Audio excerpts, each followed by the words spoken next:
Selamat pagi, Bang Deki. Gimana kabar? Pagi, puji Tuhan baik. Ini semua dalam keadaan baik. Pemeliharaan Tuhan semua baik. Ya, gimana? Ya. Jadi pagi ini kita mau diskusi tentang sesuai dengan apa yang Bang Deki tadi WA saya ya, tentang kaitannya dengan kemarin-kemarin tentang Tuhan. Iya, boleh.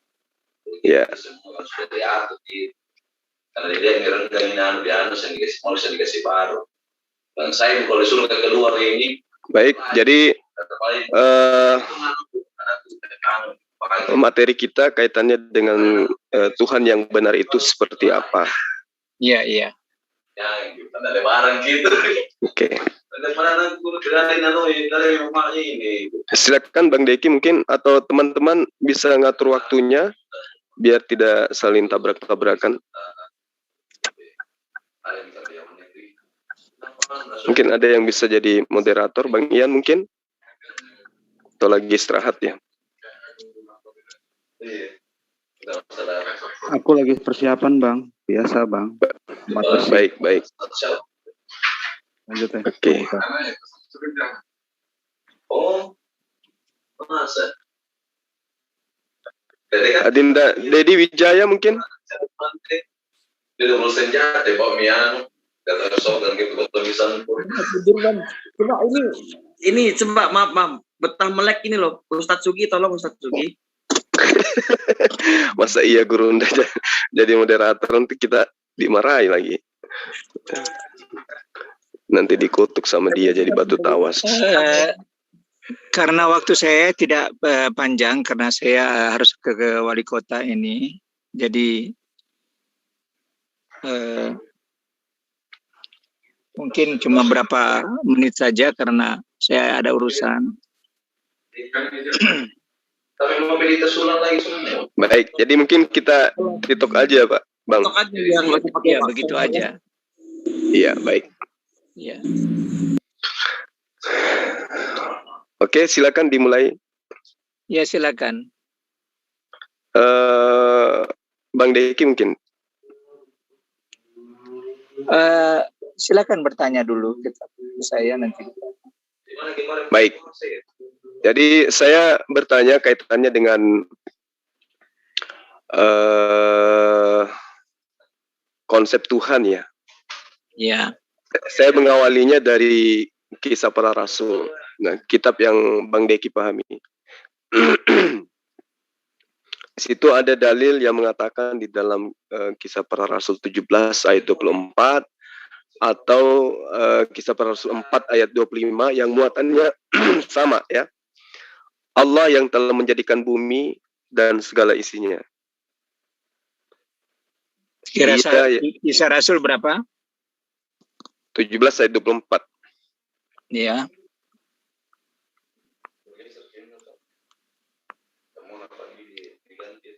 Dia yang adalah Tuhan atas langit dan bumi, tidak diam dalam kuil-kuil buatan tangan manusia. Kemudian di dalam Kisah Para Rasul 4 ayat 24, ketika teman-teman mereka mendengar hal itu, berserulah mereka bersama-sama kepada Allah. Katanya, ya Tuhan, Engkaulah yang menjadikan langit dan bumi, laut dan segala isinya. Kalau di dalam ajaran agama Islam jelas Allahul ladzi ja'ala lakumul ardh qararan was sama binaa wa sawwarakum wa ahsana suwarakum wa razaqakum minat thayyibah. Dzalikumullah rabbukum fatabarakallahu rabbul alamin. Jadi Allah yang menjadikan bumi ya, sebagai tempat menetap dan langit sebagai atap. Dan membentuk kamu dan membaguskan rupamu serta memberi kamu rezeki dengan sebagian yang baik-baik. Yang demikian itu adalah Allah Tuhanmu Maha Agung, Tuhan semesta alam. Juga disebutkan di dalam surah Al-Mu'min ayat 62, dzalikumullahu rabbukum khaliqu kulli syai' la ilaha illa huwa fa anna tu'fakun. Kemudian lebih jauh umat Islam itu disuguhkan pernyataan-pernyataan Nabi Isa atau Yesus dalam Al-Quran, inni abdullah, ya, lalu dikatakan ini abdullah rabbi wa rabbukum. Jadi Yesus mengakui bahwa Allah itu adalah Tuhan. Kemudian Al-Quran sendiri menyatakan Allah itu adalah Tuhan. Dan juga kisah para rasul, bahkan kalau kita merujuk kepada 1 Raja-Raja 8:60, Habakuk 3 ayat 19, dan banyak lagi dalil-dalil di dalam kitabnya Bani Israel dan juga Kristen yang mengatakan bahwa Allah itu adalah Tuhan satu-satunya. Hakim-Hakim 6 ayat 22 juga bisa dicek. Demikian, silakan ditanggapi Bang Deki. Iya. Sebetulnya kalau saya boleh berkata bahwa di dalam Alkitab Kisah Rasul ini dia mengatakan bahwa di sini terjemahan Lembaga Alkitab Indonesia, ya, baik, dia katakan Allah, ya, Allah atau yang ya, di sini dikatakan Allah yang telah menjadikan bumi dan segala isinya, dan kemudian koma, Ia yang adalah Tuhan atas langit dan bumi. Di sini saya akan jelaskan bahwa arti dari Allah itu yang diterjemahkan oleh Lembaga Alkitab Indonesia itu adalah sesembahan. Jadi Allah itu di dalam Alkitab bukan sebuah nama, tetapi itu merupakan sesembahan. Jadi sesembahan itu yang menjadikan yang disembah itu siapa? Tentunya orang tidak akan mengenal siapakah yang dimaksud dengan bahasa Allah ini, sebab Allah ini sama dengan kata God, itu sama dengan sesembahan. Tetapi yang ditegaskan di sini bahwa kalau saya pakai bahasa seperti ini, sesembahan yang telah menjadikan bumi dan segala isinya, Ia yang adalah Tuhan atas langit dan bumi. Jadi sama seperti saya katakan Bapa itu sama itu yang disembah, karena semua umat percaya kepada Tuhan Yesus diajarkan dan diperintahkan oleh Tuhan Yesus bahwa saatnya tiba bahwa orang akan menyembah Bapa dalam roh dan kebenaran. Jadi Bapa itu, siapakah Bapa itu? Itu adalah sesembahan. Nah, jadi kata Tuhan itu adalah Dia yang menampakkan diri, Dia yang menjadikan langit dan bumi. Dan kata firman, Dia yang disebut Tuhan. Jadi artinya ketika Yesus datang menjadi manusia, sebelum dia menjadi Tuhan, sebelum dia menjadi Tuhan atau Tuhan, karena kata Tuhan itu dia bersifat seperti orang yang memiliki satu predikat terhormat, kata Tuhan. Nah, tapi karena Tuhan itu adalah keilahian yang berkuasa, itu kata Tuhan. Jadi dialah yang menjadikan langit dan bumi, dan dia tidak tinggal di dalam kuil-kuil buatan tangan manusia. Oleh sebab itu waktu Yesus berkata kepada perempuan Samaria, saatnya tiba bahwa penyembah yang benar akan menyembah Bapa di dalam roh dan kebenaran. Nah, oleh sebab itu di ayat ini mengatakan bahwa kalau dikatakan Allah yang telah menjadikan bumi dan segala isinya, Ia yang adalah Tuhan. Jadi kalau Allah yang menjadikan bumi berarti Dia juga adalah Tuhan. Nah, jadi begitulah satu penjelasan tentang Kisah Rasul 17. Mungkin demikian. Baik. Jadi dalam Kisah Para Rasul itu dijelaskan Allah yang telah menjadikan bumi dan segala isinya. Nah, itu juga diakui oleh umat Islam sebagaimana yang ayat yang saya bacakan tadi. Ya. Dia yang menciptakan langit dan bumi beserta isinya. Allahul ladzi ja'ala lakumul ardha qararan was-samaa'a binaa'a wasawwarakum. Nah, jelas di sini bahwa Allah yang menciptakan langit dan bumi. Nah, Allah ini adalah esensi sang pencipta yang diimani oleh para nabi. Nah, karena keberadaannya absolut, maka Allah yang benar itu tidak mesti mewujudkan atau berinkarnasi menjadi makhluk. Karena dimensi ini kemudian akan menjadi iman, kepercayaan manusia yang kelak akan menggunakan akalnya memahami bahwa Tuhan itu ada, meski Tuhan itu tidak pernah nuzul menjadi makhluk. Sebagaimana yang diterangkan banyak dalil-dalil di dalam pernyataan daripada sembahan teman-teman Kristen, ya, yang mengatakan bahwa Yesus itu adalah Tuhan, ya. Tetapi ternyata ketika kita kaji dengan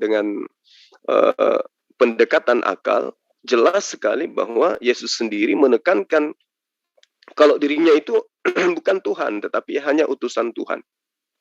Nah, ini yang jelas sekali, ya, sesuai dengan Kisah Para Rasul 17 ayat 24 dan juga Kisah Para Rasul 4 ayat 24.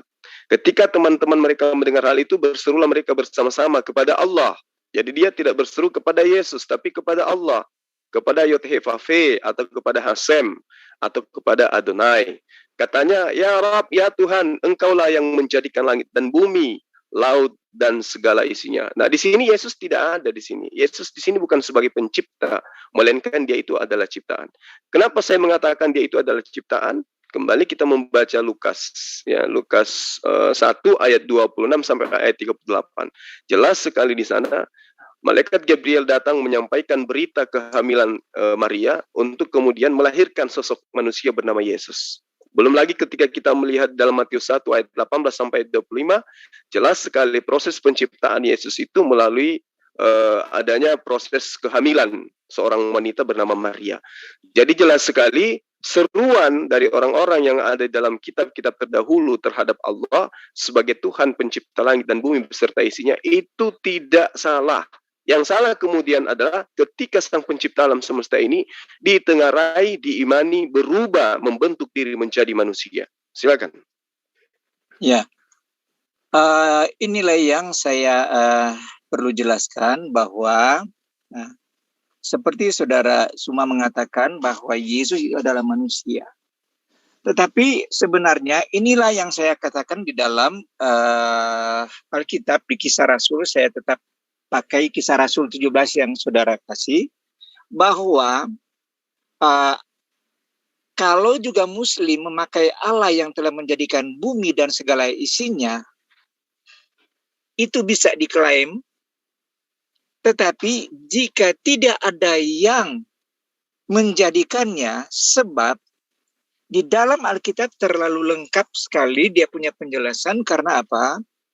Karena yang saya maksud di sini ialah saya perkenalkan siapakah sesembahan itu, siapakah yang dimaksud dengan terjemahan Allah ini, siapakah God itu.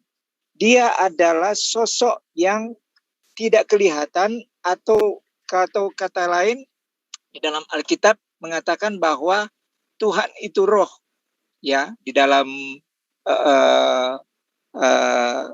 di Alkitab saya pernah kasih ayatnya. Saya tidak buka lagi karena saya sudah pernah berikan ayatnya bahwa Tuhan itu adalah roh. Tuhan itu adalah roh, atau terjemahan lain mengatakan Allah itu adalah roh. Maka ketika dia memiliki pribadi roh, maka dia tidak bisa langsung menjadikan tanpa ada yang memberikan kalimatullah, yang memerintahkan. Seperti begini. Itulah sebabnya saya katakan di sini, saya baca lagi, Allah yang telah menjadikan bumi dan segala isinya, ia adalah Tuhan atas langit dan bumi. Berarti Allah itu dan Tuhan itu sama. Jadi Kenapa saya katakan demikian? Karena kalau di Quran tidak lengkap, karena apa? Yang dimaksud dengan kalimatullah itu ialah Tuhan memiliki sesuatu yang dikatakan firman, yang disebut kalimat, perkataan dari Tuhan yang daripada yang Bapa misalnya, yang melakukan penciptaan itu adalah Tuhan itu sendiri. Jadi jangan bilang begini, Yesus itu manusia. Memang dia manusia, tetapi sebelum dia menjadi manusia, memang dia Tuhan. Karena di dalam Yesaya 43 itu adalah nubuatan tentang penebus. Nah, siapakah penebus itu? Penebus itu adalah Tuhan. Nah, di sana dia katakan, Yesaya 43 ayat 3, sebab akulah Tuhan Allahmu. Nah, di sini ada di terjemahan Lembaga Alkitab mengatakan, akulah Tuhan Allahmu. Jadi kalau saya pakai bahasa saya, akulah Tuhan sesembahanmu yang maha kuasa. Ya, sesembahan Israel, juru selamatmu, aku menebus engkau dengan Mesir dan memberikan Ethiopia dan Sheba sebagai gantimu. Artinya, kalau Tuhan itu adalah penebus, kalau Tuhan itu adalah juru selamat, nah itu menunjuk kepada Yesus yang adalah Tuhan penebus dosa manusia, dan dia adalah juru selamat bagi orang yang akan bakal dibinasakan di dalam satu kehidupan kekal, dalam kebinasaan. Nah, jadi sebelum Yesus yang adalah kalimatullah itu yaitu firman dari sesembahan itu datang sebagai manusia, dia sudah ada. Ya, dia sudah dikatakan juga di dalam Yesaya 60, ini nubuatan juga ayat 16, engkau akan menggezap bangsa-bangsa dan akan meminum susu kerajaan-kerajaan, maka engkau akan mengetahui bahwa akulah Tuhan juru selamatmu dan penebusmu yang maha kuasa. Ya. Jadi kata penebus itu, Yesus adalah satu gelar, dia adalah Tuhan dan juru selamat penebus dosa manusia.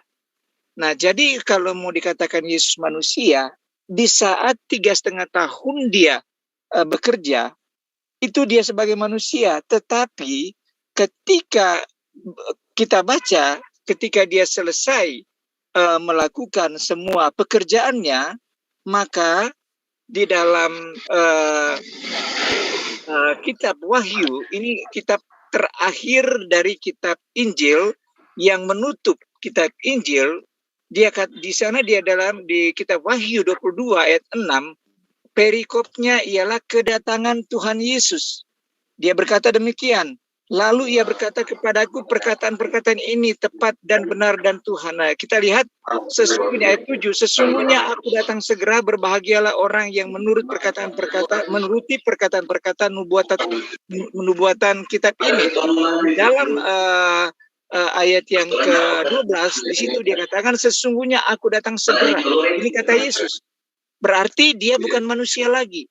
Karena dia akan datang, dia katakan sesungguhnya aku datang segera dan aku membawa upahku untuk membalaskan kepada setiap orang menurut perbuatannya. Ayat 13, aku adalah Alfa dan Omega, yang pertama dan yang terkemudian, yang awal dan yang akhir. Kenapa Yesus mengatakan akulah Alfa dan Omega, akulah yang awal dan yang terakhir? Jadi kalau Yesus yang adalah terakhir, tidak ada lagi kitab-kitab yang akan keluar, dan tidak ada lagi nabi-nabi yang akan keluar, tidak ada lagi ajaran-ajaran lagi, sebab dia sudah mengakhiri, karena dia yang mengawali penciptaan dan dia telah mengakhiri untuk apa? Untuk penyelamatan. Dan semua setelah diselamatkan, sudah miliaran orang diselamatkan oleh Tuhan, tinggal Tuhan akan datang segera untuk membawa upah-upah kepada mereka yang berbuat kebaikan di dalam Yesus Kristus. Nah, itu sebabnya saya katakan Bapa dan Tuhan itu adalah suatu sesembahan yang dinyatakan oleh Yesus Kristus yang adalah Tuhan Juru Selamat, begitu. Baik, saya boleh mengatakan bahwa Bapak sebagai pendeta memang ya cocok untuk menjadi sales, menjajakan Yesus yang adalah manusia itu sebagai Tuhan. Kemudian Anda memperbanyak pundi-pundi kosakata di dalam menjajakan Yesus dengan mengambil kata kalimat atau kalimatullah atau kalimatuhu di dalam Al-Quran. Ya, jadi sedikit saya ingin menjelaskan ini ya. Kalimatullah itu adalah bentuk kata idafah yang artinya kalimat yang kemudian dimudafkan atau disandarkan kepada Allah. Artinya gini, kalimat yang disampaikan atau diucapkan oleh Allah itulah yang disebut dengan kalimatullah, perkataan yang disampaikan atau difirmankan. Karena ada dua kata yang menjadi satu, yakni kalimat ya sebagai mudaf dan kata Allah sebagai mudafun ilaih. Jadi disandarkan kepada Allah. Sama ketika saya mengatakan Baitullah, bukan berarti rumah itu adalah Allah. Nah, ini yang perlu dipahami oleh teman-teman Kristen, utamanya Pak Deki ya, Bang Deki selaku pendeta ya, harus mengetahui ini. Jadi jangan membawa-bawa pernyataan-pernyataan kalimatullah di hadapan umat Islam yang lebih paham tentang Al-Quran itu sendiri. Contoh Baitullah, bait Allah atau Betel. Betel itu adalah artinya bait bait Tuhan atau bait Elohim. Jadi tidak ada kemudian tidak ada celah di mana kalimatullah itu bisa dijadikan sebagai sandaran menuhankan Yesus. Nah, jadi gini, setelah saya pahamkan tentang kalimatullah, adanya idaf dan mudaf ilaih yang disandarkan kemudian kepada Allah, apa sih sebenarnya arti kalimatullah itu? Ya. Jadi arti daripada kata kalimat ini adalah bahasa Arab. Jadi itu bukan bahasa Indonesia kalimat itu. Kalimat itu bahasa Arab. Sekali lagi saya katakan, kalimat itu adalah bahasa Arab. Kalimat di dalam bahasa Arab, di dalam bahasa Indonesia diterjemahkan dengan kata-kata. Jadi kalimat itu bahasa Indonesianya adalah kata.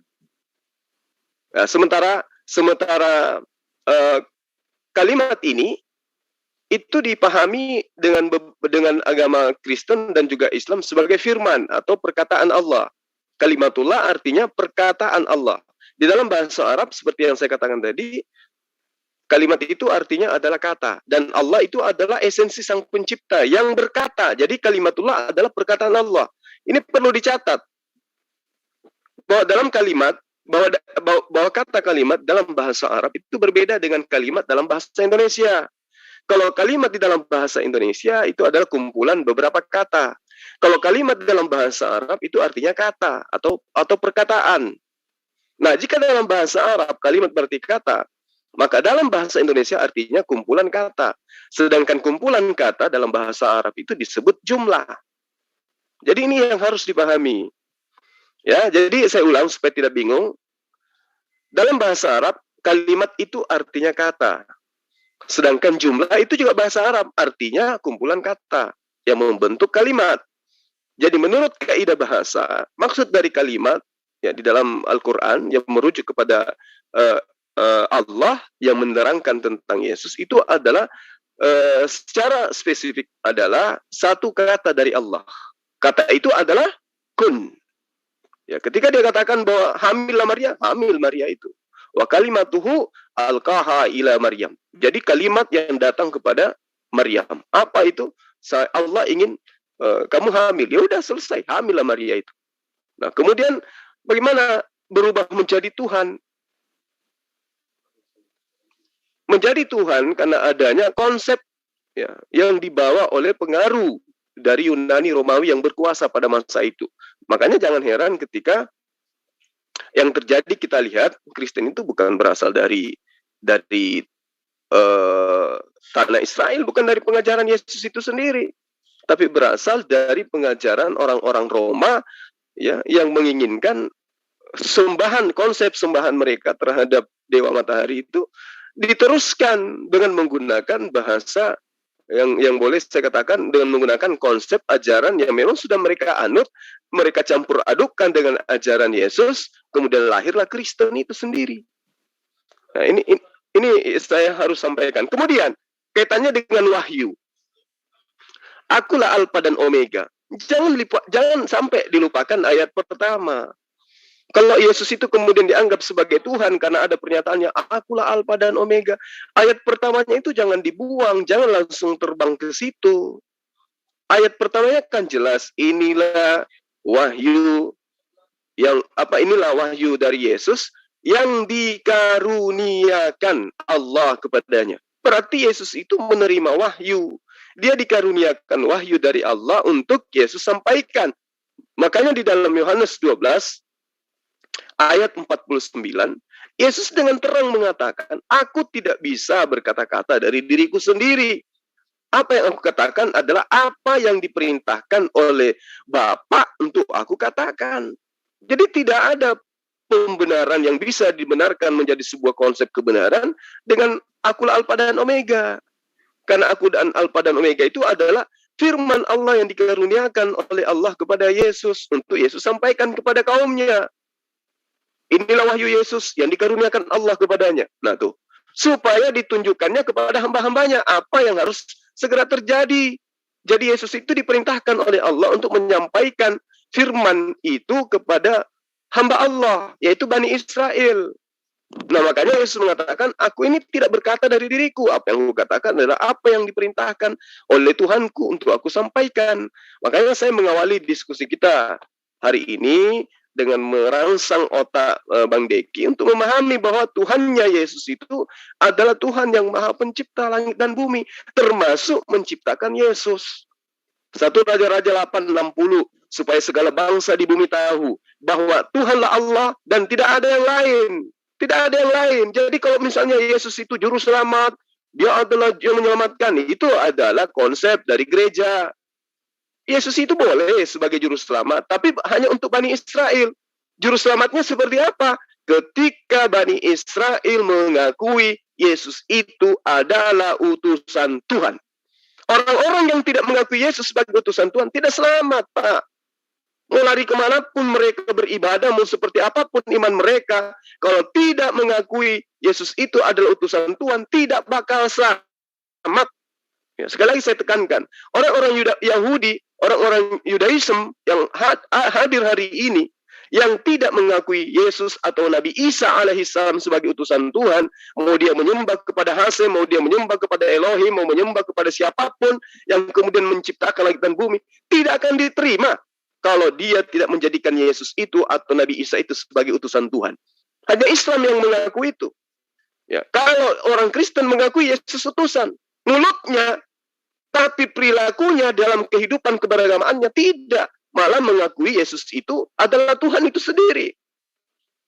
Sementara konsepnya jelas, hidup kekal itu. Nah, tujuan kita itu beribadah, tujuan kita itu menyembah, tujuan kita berlaku kasih, tujuan kita mengajarkan kebaikan, apa? Memperoleh hidup yang kekal. Nah, caranya seperti apa? Mengenal Allah, satu-satunya Allah, dan mengenal Yesus sebagai utusan Allah. Dah selesai, sederhana kok sebenarnya. Tapi kemudian diembel-embelin, Tuhan itu maha kuasa, sampai dia dilahirkan, sampai dia disunat, sampai dia dibunuh, menebus dosa. Itu ajaran dari seberang, dari Yunani itu, dari Romawi. Yesus tidak pernah ngajarin itu. Makanya dikatakan di dalam ajaran Yesus, ya, aku tidak dapat berbuat apa-apa dari diriku sendiri. Udah selesai, berarti dia bukan Tuhan. Sementara 1 Raja-Raja 8:60, supaya segala bangsa di bumi tahu. Nah, Bang Deki tahu, semua tahu bahwa Tuhanlah Allah, bukan Yesus. Dan tidak ada yang lain. Tidak ada yang lain. Jadi tidak ada manusia, tidak ada roh. Tuhanlah Allah, pencipta langit dan bumi. Seperti apa wujudnya? Tidak bisa kita gambarkan seperti apa wujudnya. Layaknya meja, tidak mampu menalarkan, tidak mampu menganalisa seperti apa wujud tukang meja yang telah membuatnya. Begitulah manusia. Jadi kalau ada Tuhan yang bisa diada-adakan, seperti yang dialami oleh ajaran-ajaran pagan, sekali lagi saya katakan, itu bukan Tuhan. Tapi itu adalah makhluk buah karya manusia. Tuhan yang benar itu tidak bisa dinalar oleh akal. Wujudnya tidak bisa, tapi sifatnya bisa. Ya, sifatnya bisa, wujudnya nggak bisa karena dia Tuhan. Nggak ada manusia yang pernah melihat Tuhan, termasuk Yesus. Yesus tidak pernah melihat Tuhan. Yang dia lihat adalah kekuasaan Tuhan. Tapi melihat Tuhan itu tidak pernah. Nanti di akhirat, di hari kebangkitan, barulah manusia itu bisa melihat. Jadi sekali lagi saya katakan, kaitannya dengan tuduhan Bang Deki menjadikan jajaannya dengan mengambil kalimatullah dari Al-Quran dan juga kitab Wahyu ayat 18 atau ayat 8. Tolong baca ayat satunya supaya tidak menyesatkan manusia. Silakan. Oke, saya akan menjelaskan tentang kalimatullah itu artinya kata-kata. Nah, inilah yang saya harus katakan kepada saudara semua bahwa perbedaan Allah SWT yang disembah oleh setiap orang Muslim dan Tuhan yang disembah oleh orang Kristen itu sangat berbeda. Kenapa saya katakan demikian? Karena di dalam Alkitab jelas bahwa Tuhan yaitu Bapa itu memiliki satu perkataan lewat mulutnya. Nah, kalau saya mau singgung sedikit, maaf kalau saya tidak mau menyinggung tentang Allah SWT, tetapi saya ambil kita belajar begini supaya kita mengerti, ya. Di dalam pengertian Allah itu, di dalam bahasa terjemahan Indonesia, saya buka terjemahan arti dari Allah. Allah itu adalah artinya bahasa Arab. Allah artinya bahasa Arab, artinya sat. Tetapi dia tidak memiliki roh. Dan ketika Allah tidak memiliki roh, maka di dalam kitab-kitab Quran, saya pernah membaca, lupa saya di ayat mana itu, bahwa Allah SWT memiliki tubuh seperti betis, tangan, walaupun tangan dua di sebelah kanan, dan memiliki mulut, dan memiliki pelipis, mata, hidung, semua ada. Nah, jadi kalau kita melihat hal ini bahwa keterangan Quran bahwa ternyata Allah SWT itu memiliki organ tubuh, betis, kaki, dan tangan, tetapi saudara semua pernah mengatakan kepada saya bahwa Allah SWT tidak memiliki roh. Nah, oleh sebab itu kalau kita gambarkan satu bentuk manusia memiliki tangan, kaki, telinga, hidung, mata, tanpa roh, maka kita akan melihat patung Liberty. Kenapa saya katakan demikian? Karena roh itu menghidupkan. Itu sebabnya Tuhan yang disembah oleh orang-orang Kristen, Tuhan yang nyata. Karena apa?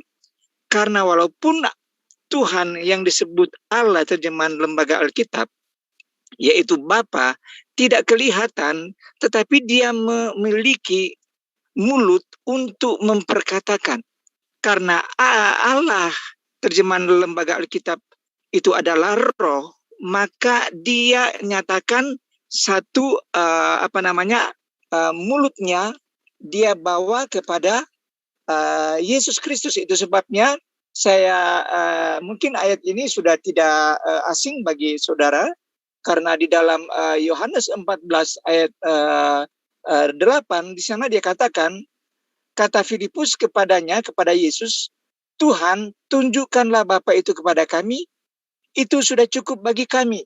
Jadi Filipus ini selama dia ikut Yesus menjadi murid, dia ingin mempertanyakan, tunjukkan Bapa itu. Sedangkan kalau menurut Alkitab mengatakan bahwa Bapa itu adalah roh. Jadi dia tidak bisa tunjukkan karena dia adalah roh. Itu sebabnya Yesus mengatakan di dalam ayat 9, kata Yesus kepadanya, telah sekian lama aku bersama-sama kamu, Filipus, namun engkau tidak mengenal aku. Barang siapa telah melihat aku, ia telah melihat Bapa. Bagaimana engkau berkata tunjukkan Bapa itu kepada kami? Jadi Di sini dia katakan bahwa tidak percayakah engkau bahwa aku di dalam Bapa dan Bapa di dalam aku? Apa yang aku katakan kepadamu tidak aku katakan dari diriku sendiri, tetapi Bapa yang diam di dalam aku, dialah yang melakukan pekerjaannya. Jadi Bapa itu, dia itu yang adalah roh, ada di dalam diri Yesus. Dialah yang menyatakan firman, kalimat dari Bapa yang tidak kelihatan. Oleh sebab itu, kalau kita percaya kepada satu sesembahan yang tidak memberikan satu firman, perkataan, maka kita harus pertanyakan perkataan firman itu. Karena Bapa itu atau Tuhan, itu dia memiliki satu firman diperkatakan oleh Yesus seperti dia katakan di ayat yang ke-10. Tidak percayakah engkau bahwa aku di dalam Bapa dan Bapa di dalam aku? Apa yang aku katakan kepadamu tidak aku katakan dari ku sendiri, tapi Bapa yang diam di dalam aku, dialah yang melakukan pekerjaan. Artinya firman atau kalimat dari Bapa itu sudah ada di dalam diri Yesus sebagai dia manusia. Tetapi untuk apa dia melakukan ini? Untuk supaya kita orang yang tidak mengenal, sebab di dalam Yohanes saya baca Yohanes 4, di sana dia katakan begini. Ini kata Yesus kepada perempuan Samaria. Dia katakan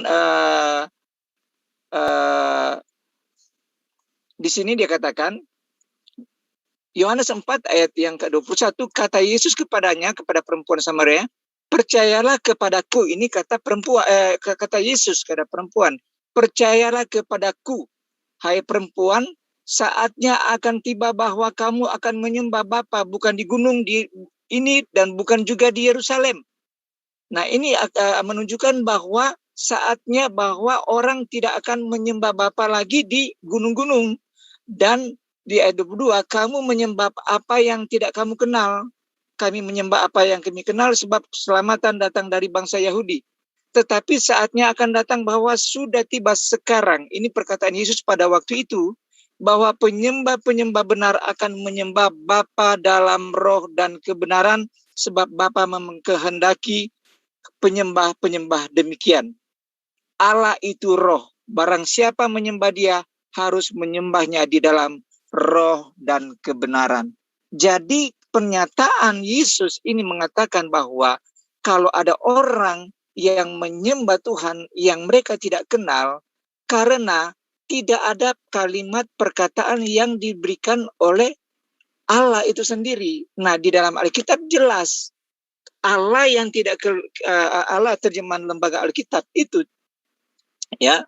Kalau kami di sini kami tidak pakai nama Allah, maaf. Dia itu adalah sosok sesembahan yang tidak terlihat dinyatakan oleh Yesus supaya manusia mengerti perkataan dari Bapa itu. Itu sebabnya ketika kami mengerti bahwa kami sudah dikatakan bahwa seperti di dalam saudara Juma mengatakan Yesus diutus hanya kepada bangsa Israel, sedangkan Yohanes 3 ayat 17 di sana dia katakan, apakah Yesus hanya diutus kepada orang Israel, menyelamatkan orang Israel? Tidak, di dalam Yohanes 3 ayat 17, sebab Bapa mengutus anaknya ke dalam dunia bukan untuk menghakimi dunia, melainkan untuk menyelamatkannya oleh dia. Jadi penyelamatan itu bukan hanya sebatas bangsa Israel, tetapi seluruh manusia di dunia ini. Jadi dikatakan juga di dalam 1 Yohanes 14, dan kami telah melihat dan bersaksi, kata Yohanes, bahwa Bapa telah mengutus anaknya menjadi juru selamat dunia, bukan juru selamat khusus Israel saja.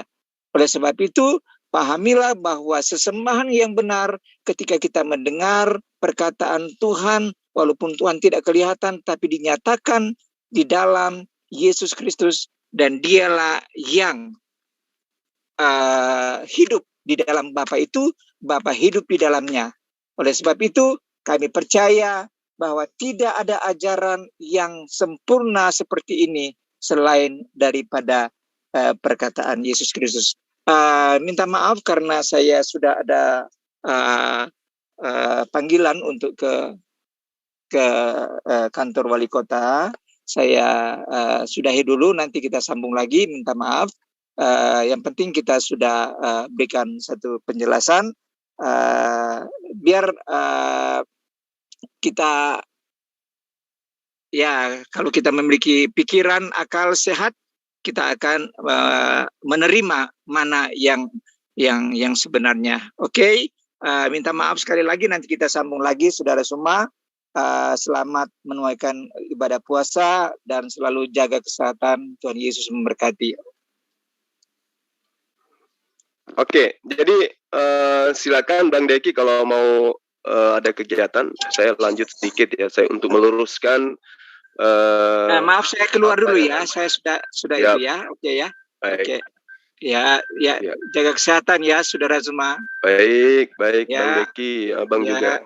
Ya.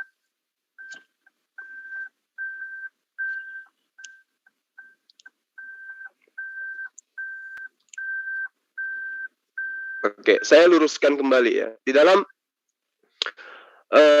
mengawali sanggahan saya terhadap tuduhan-tuduhan Bang Deki tadi, saya mengutip Matius 13 ayat 14, ayat 15. Maka pada mereka genaplah nubuat Yesaya yang berbunyi, kamu akan mendengar ya, dan mendengar namun tidak mengerti. Kamu akan melihat dan melihat namun tidak menangkap, tidak memahami. Sebab hati ya sudah menebal, telinga berat mendengar, matanya melekat tertutup, supaya jangan mereka melihat dengan matanya dan mendengar dengan telinganya dan mengerti dengan hatinya, lalu berbalik ya sehingga aku menyembuhkan mereka. Itu sama dengan surah Al-Baqarah, summum bukmun umyum fahum la yarji'un. Lalu kemudian apa yang Pak Deki pertontonkan pagi ini ya, itu menggenapi nubuatan Yesus di dalam Matius 23 yang kemarin saya pernah bahas, ayat 15. Celakalah kamu, hai ahli-ahli Taurat dan orang-orang Farisi, hai orang-orang munafik, sebab kamu mengarungi lautan dan menjelajahi daratan untuk mentobatkan satu orang saja menjadi penganut agamamu. Dan sesudah ia bertobat, kamu menjadikan dia orang neraka yang 2 kali lebih jahat daripada kamu sendiri. Nah, ini yang dipraktekkan sekarang oleh Pendeta Deki. Dia 2 kali lebih jahat daripada Paulus sendiri, pendiri Kristen. Kenapa 2 kali lebih jahat dari Paulus? Kalau Paulus dulu menjajakan kekristenan dan mengajarkan manusia menyembah Yesus, itu wajar karena tidak ada yang mengiringi jejak langkahnya untuk mengajarkan manusia menyembah kepada Allah. Dia bebas, sebebas-bebasnya mengajarkan itu. Lalu Bang Deki ini seorang pendeta, seorang misionaris ya, yang berada di Jepang. Siang malam kita sudah sampaikan kebenaran itu, tapi tetap saja dengan percaya diri mengajarkan menyembah kepada manusia. Dengan embel-embel apa? Embel-embel pernyataan-pernyataan yang disusun jadi rumusan-rumusan gereja awal mula untuk mendudukkan manusia anak Maria menjadi Tuhan. Jadi dia mengambil kitabnya Bani Israel dalam bentuk Septuaginta, diterjemahkan ke dalam seluruh bahasa, entah mereka tidak tahu original teksnya seperti apa, kemudian mereka kaitkan dengan konsep pagan yang sudah ada di dalam perjanjian baru. Padahal pernyataan-pernyataan yang dia sampaikan tadi itu bukan firman Tuhan, tetapi pernyataan manusia yang menginginkan Yesus menjadi Tuhan. Itu yang dia tidak tangkap. Nah, kembali kepada tuduhan dia yang tidak punya dasar. Sahabat-sahabat, ya, kita memahami, umat Islam itu paham betul ya, apa yang dimaksud dengan zat Allah.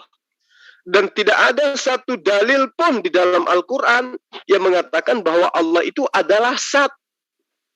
Ayat-ayat yang bercerita tentang zat, itu bercerita tentang kepribadiannya Allah.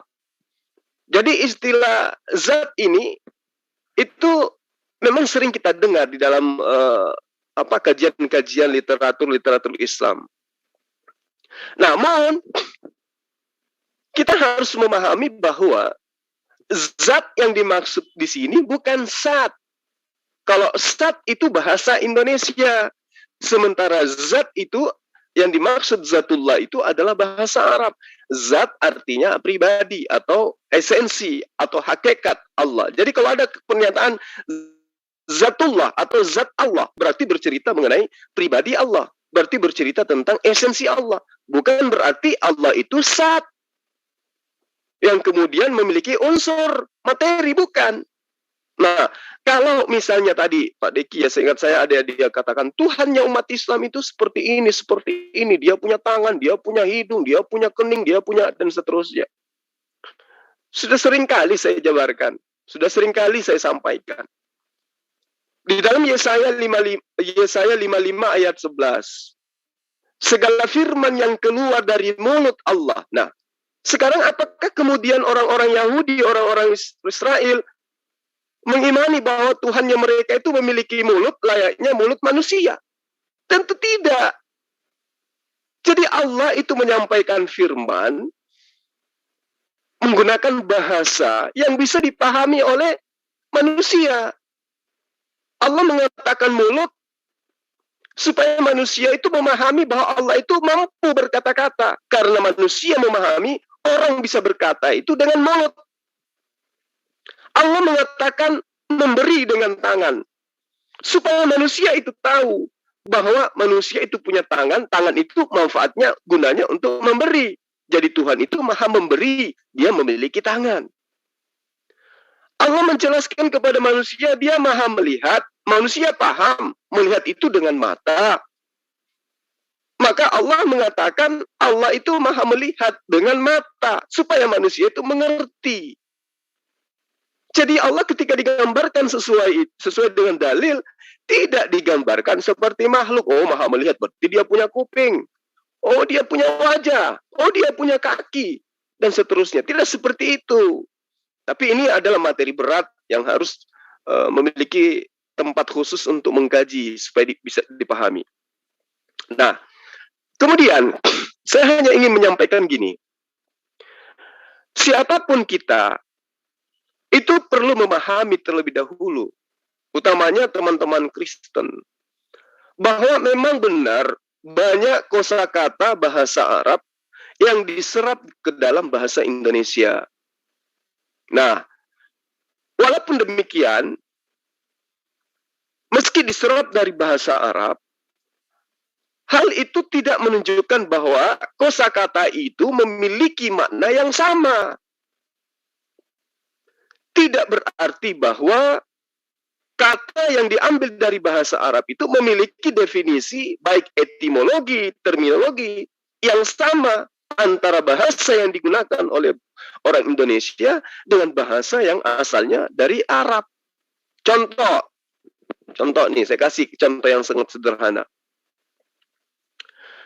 Kata hamil. Nah, ini sering kita dengar. Ini bahasa Indonesia. Kata hamil ini rupanya itu adalah berasal dari bahasa Arab. Ya. Hamil ini adalah bahasa Indonesia yang berasal dari bahasa Arab. Nah, kalau hamil dalam persepsi bahasa Indonesia, mengandung, berarti dia memiliki janin di dalam perut, dalam kandungan. Itu yang dimaksud hamil. Ternyata dalam bahasa Arab memiliki arti beda. Hamil di dalam bahasa Arab itu artinya pemikul, atau pengangkut, atau pembawa. Itu kata hamil dalam bahasa Arab. Contoh lagi yang lain. Rahim. Rahim ini juga bahasa Indonesia. Dimaknai dengan anatomi khusus yang dimiliki.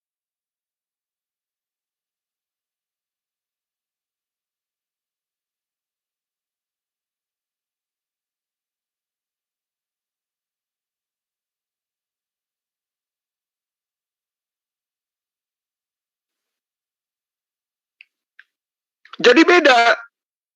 Ya.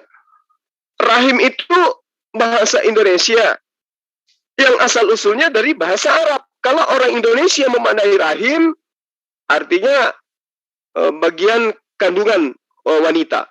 Sedangkan rahim dalam bahasa Arab itu artinya penyayang. Jadi tidak semua bahasa Arab yang di-Indonesiakan itu kemudian definisinya sama, baik secara etimologi maupun terminologi. Nah, seperti juga dengan kata zat dan sat. Ini yang perlu dipahami oleh orang-orang Kristen supaya ngerti mereka ini.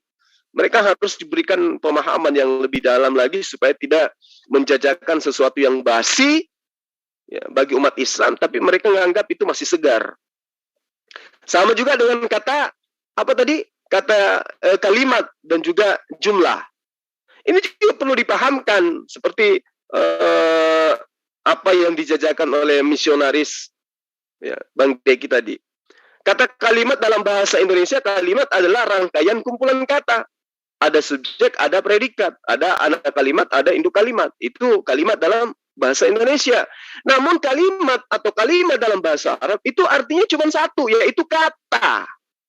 Sedangkan kumpulan kata dalam bahasa Arab disebut jumlah. Nah, ini kalau orang sudah bahlul, nggak ngerti apa-apa, ya kayak gini. Asal-asalan ngambil dalil-dalil untuk menjajakan Tuhan berupa manusia kepada manusia yang lain. Jadi sahabat-sahabat sekalian, apa yang dilakukan oleh Bang Deki, ya, itu adalah merupakan suatu contoh yang tidak bisa ditiru, ya, nggak boleh ditiru. Karena kenapa saya katakan tidak boleh ditiru? Sebagai kristolog, kita harus memahami bahwa pemahaman kita terhadap Tuhan itu harus merujuk kepada kitab suci kita sendiri. Kitab suci yang saya maksud di sini adalah Al-Quranul Karim. Nah, lalu kemudian selain daripada Al-Quranul Karim itu sendiri, apakah dalil-dalil kitab dari kitab-kitab terdahulu ada yang menerangkan bahwa Allah lah Tuhan, tidak ada Tuhan selain Dia? Jelas, seperti yang saya bahasakan tadi.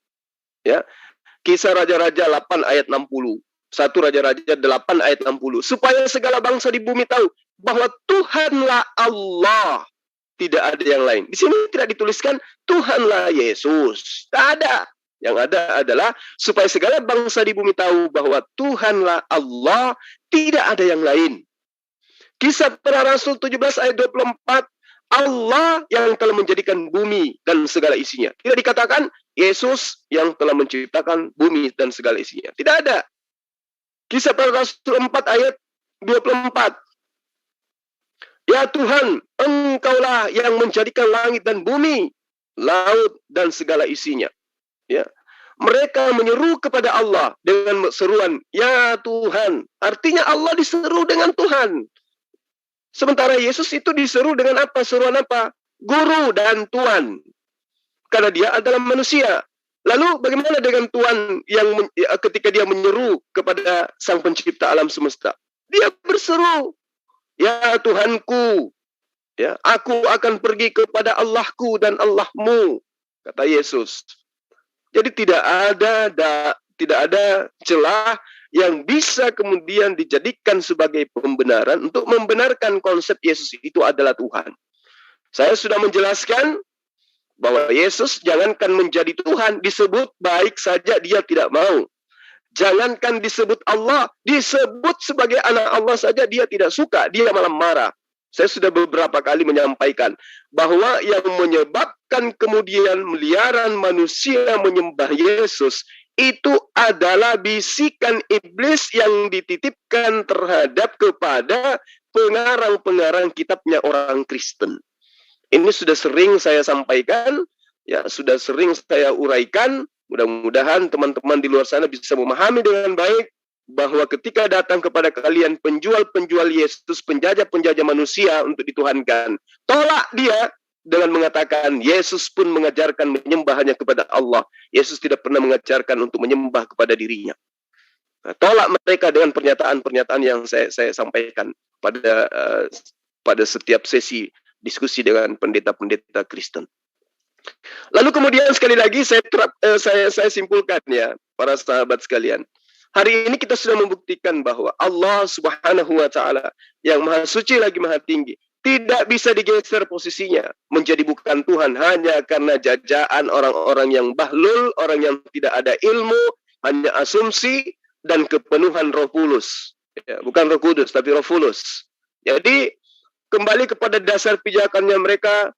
Pada mulanya adalah firman, firman itu bersama-sama dengan Allah, firman itu adalah Allah, itu bukan firman Tuhan.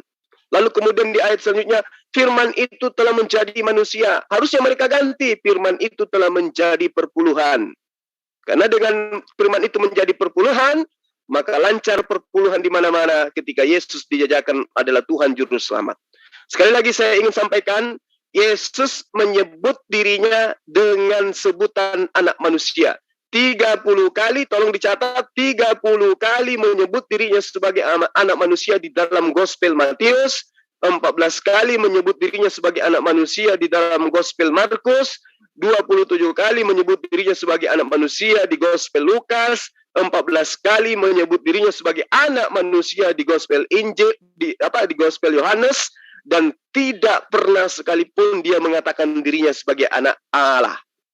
Yang mengatakan dirinya anak Allah adalah iblis. Melalui Lukas 4:41, melalui pernyataan-pernyataan Matius, melalui pernyataan-pernyataan Markus, yang kemudian itu adalah pesan iblis kepada dunia, bahwa Yesus itu adalah anak Tuhan, sehingga diakui Tuhan itu punya anak, dan Tuhan itu kemudian berubah menjadi Bapa, dan itu tidak diajarkan oleh para nabi-nabi sebelumnya. Ya, orang waras tentu tidak akan mungkin menjadi seorang Kristen. Orang waras sudah pasti memilih menjadi Islam. Kenapa? Karena Islam sudah pasti menjadi pengikut Yesus. Kalau Kristen sudah pasti menjadi anti Yesus. Kalau Islam sudah pasti menyembah kepada Allah, kalau Kristen sudah pasti menolak ketuhanan Allah atau Bapa. Karena itulah saya katakan kepada sahabat-sahabat sekalian, mari kita memuji Allah ya, di dalam nama Rasulullah Muhammad SAW. Karena penyebutan anak, Bapa dan Roh Kudus itu hanya datang dari barat yang tidak pernah diajarkan oleh nabi-nabi sebelumnya dan sesudah Nabi Isa alaihissalam. Demikian para sahabat sekalian, mungkin ada pertanyaan, silakan. Kalau tidak ada pertanyaan, saya yang akan bertanya. Silakan para sahabat. Di Zoom mungkin ada yang ingin bertanya, atau kalau tidak ada yang mau bertanya, saya yang bertanya. Adakah Bapak hari ini lelah berpuasa?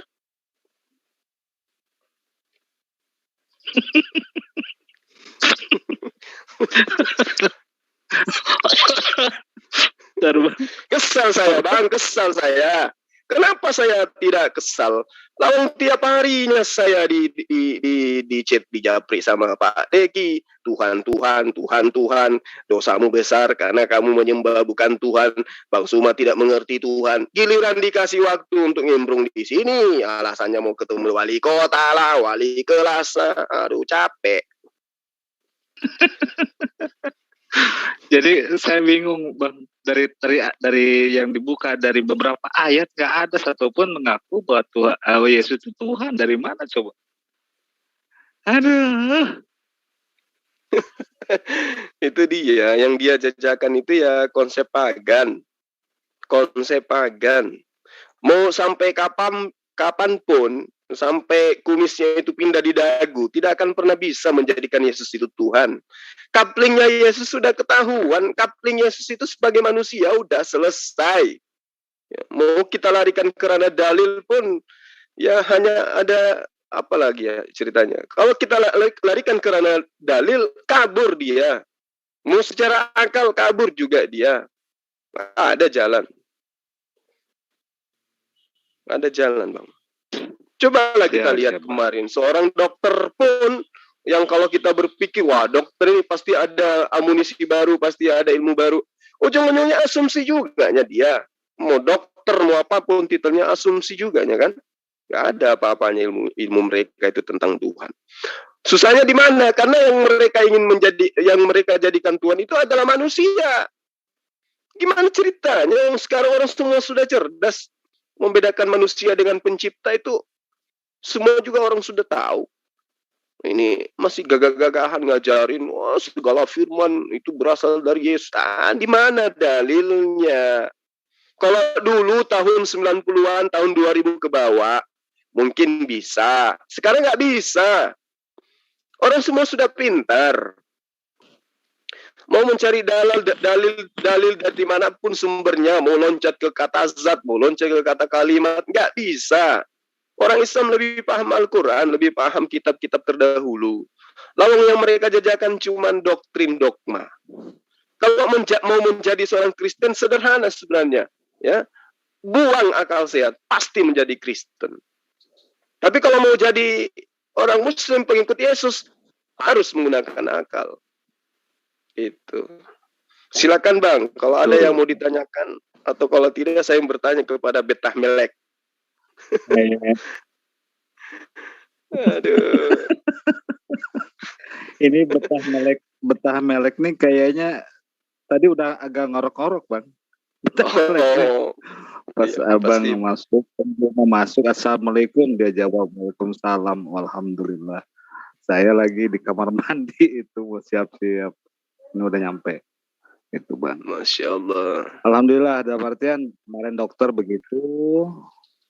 Ini ya nggak mungkin lah Bang ya, orang yang kerja di Jepang itu orang, mohon maaf ya, pelajarannya kurang gitu, nggak mungkin. Nggak mungkin. Orang yang kerja di Jepang apalagi menjadi warga di sana itu adalah orang-orang pilihan, dalam arti kata adalah orang cerdas. Tapi ketika berbicara mengenai konsep agama, nol, nggak ada ilmu sama sekali.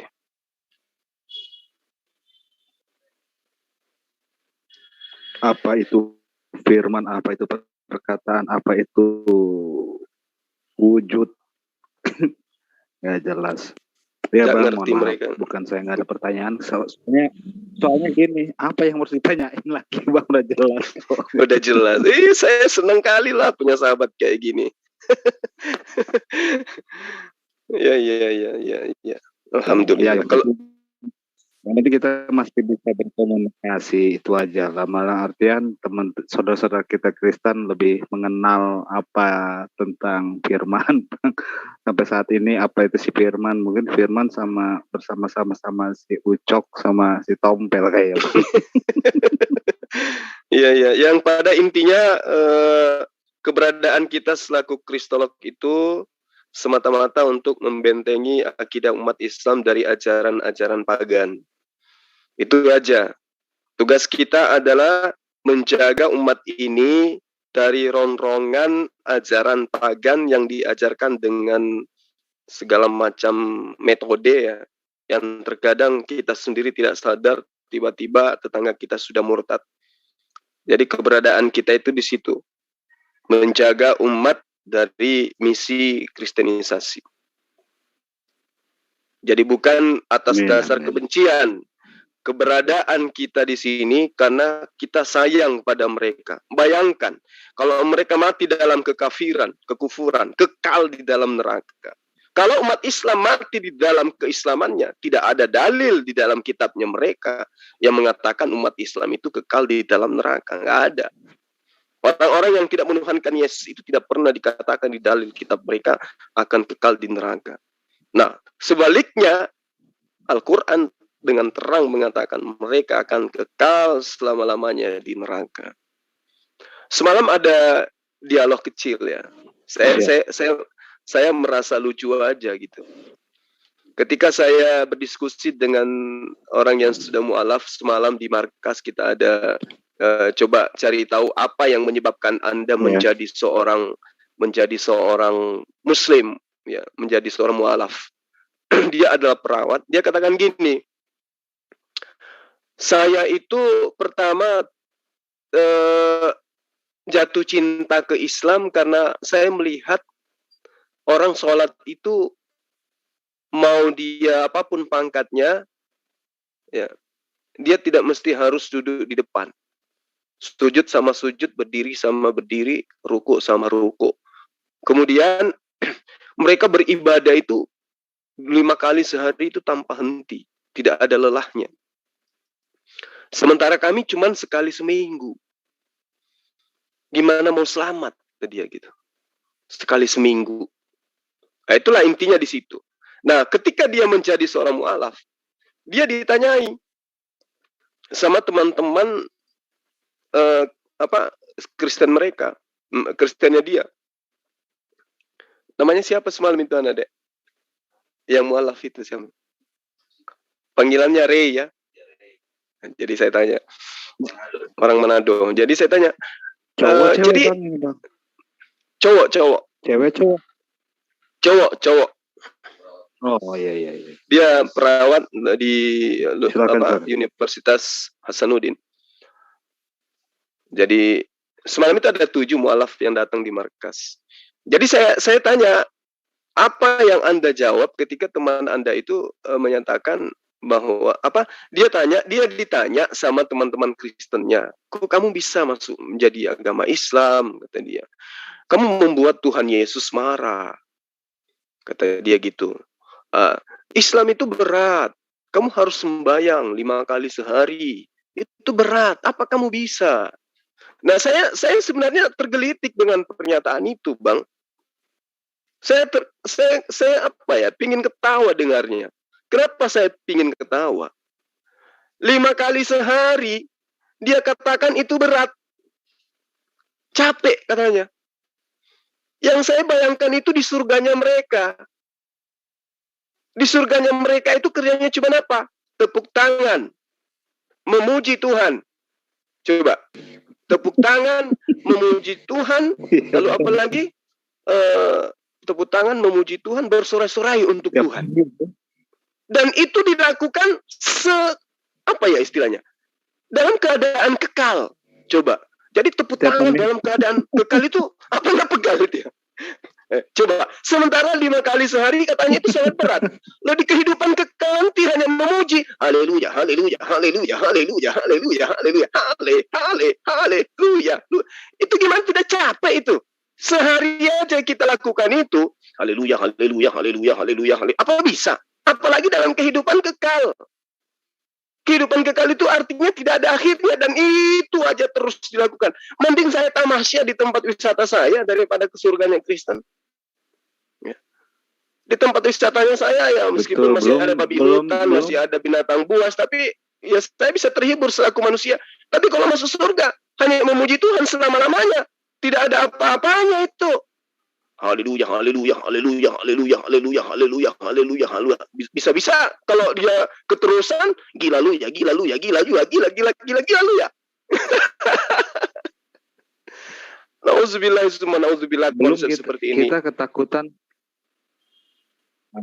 Iya, belum lagi ada perang di sana. Belum, nanti nunggu. Itu. Iya. Nanti pas nyerang naganya kita. Iya. Pas lagi teriak haleluya, haleluya, haleluya. Ada perang tenaga, kabur. Tidak memuji lagi, lari lagi dari konsep. Jadi ya kayak mana ya? Itulah makanya Islam itu sudah sempurna. Pertanyaan. Kan besarnya surganya cuma 14.000, Bang. Mil persegi, Bang. Iya. Coba surganya coba penduduknya ini 3 miliar, Bang. Buat Kristen katanya kalau misowab ya.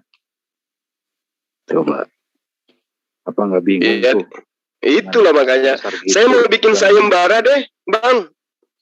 Teman-teman yang ada di live comment, bisa nggak Anda memuji Tuhan hari ini sampai buka?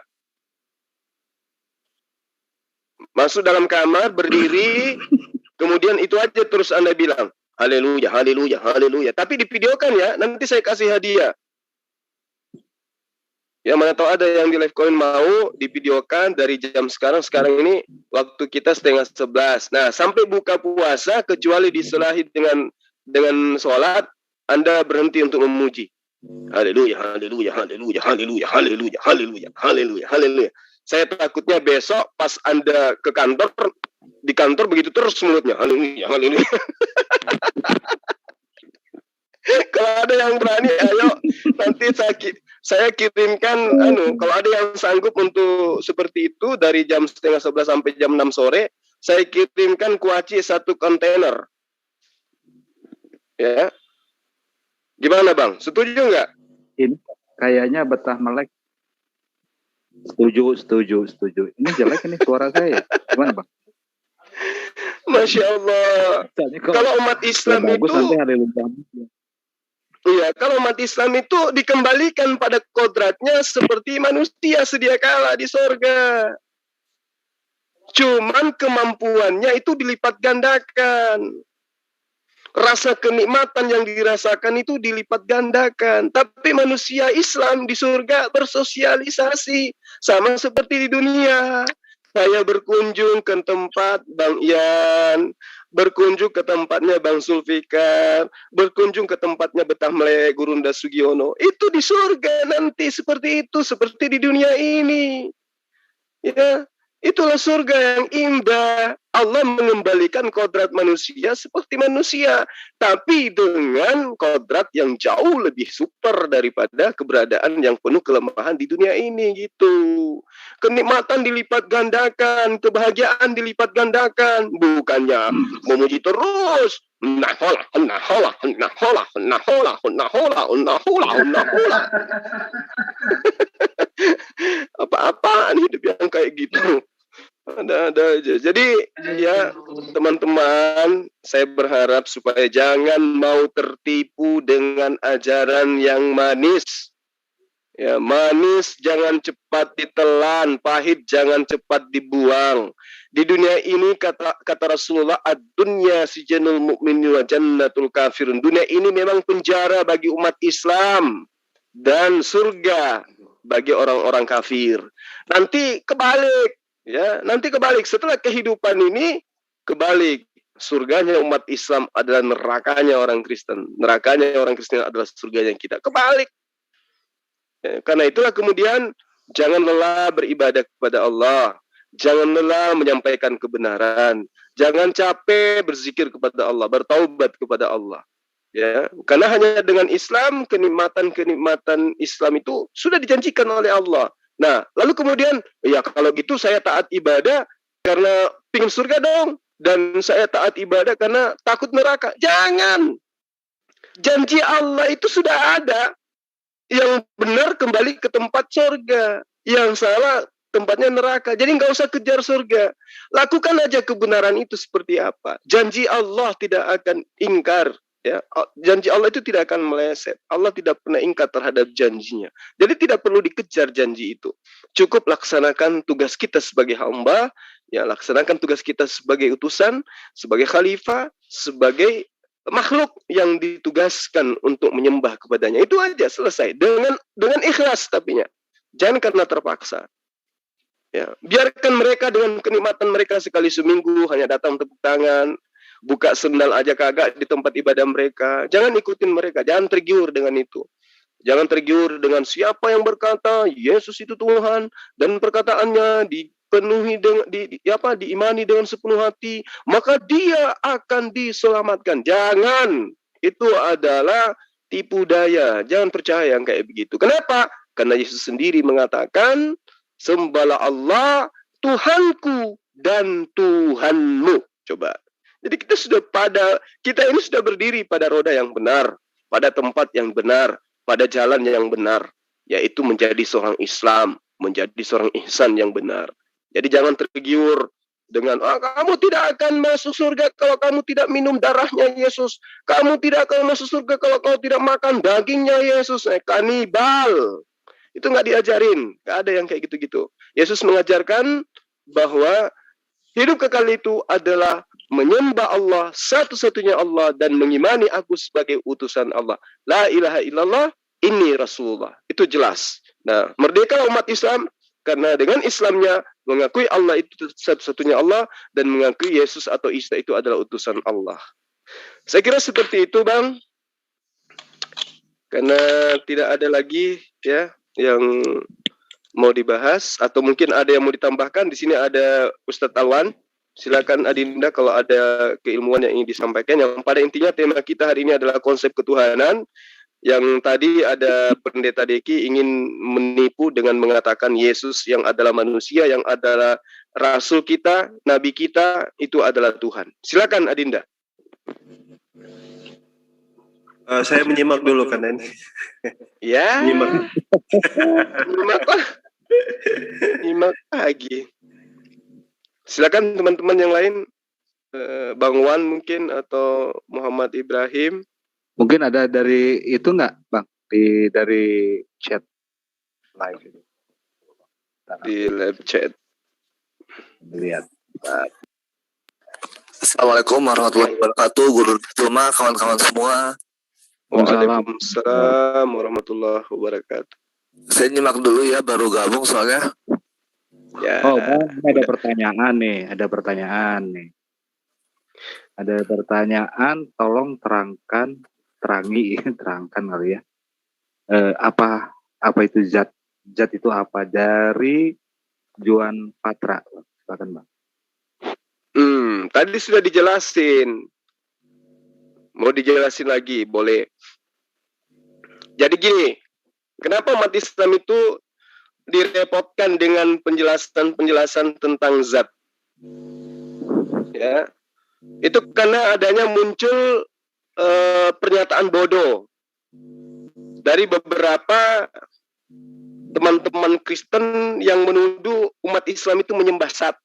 Zat di sini adalah bahasa Indonesia, materi.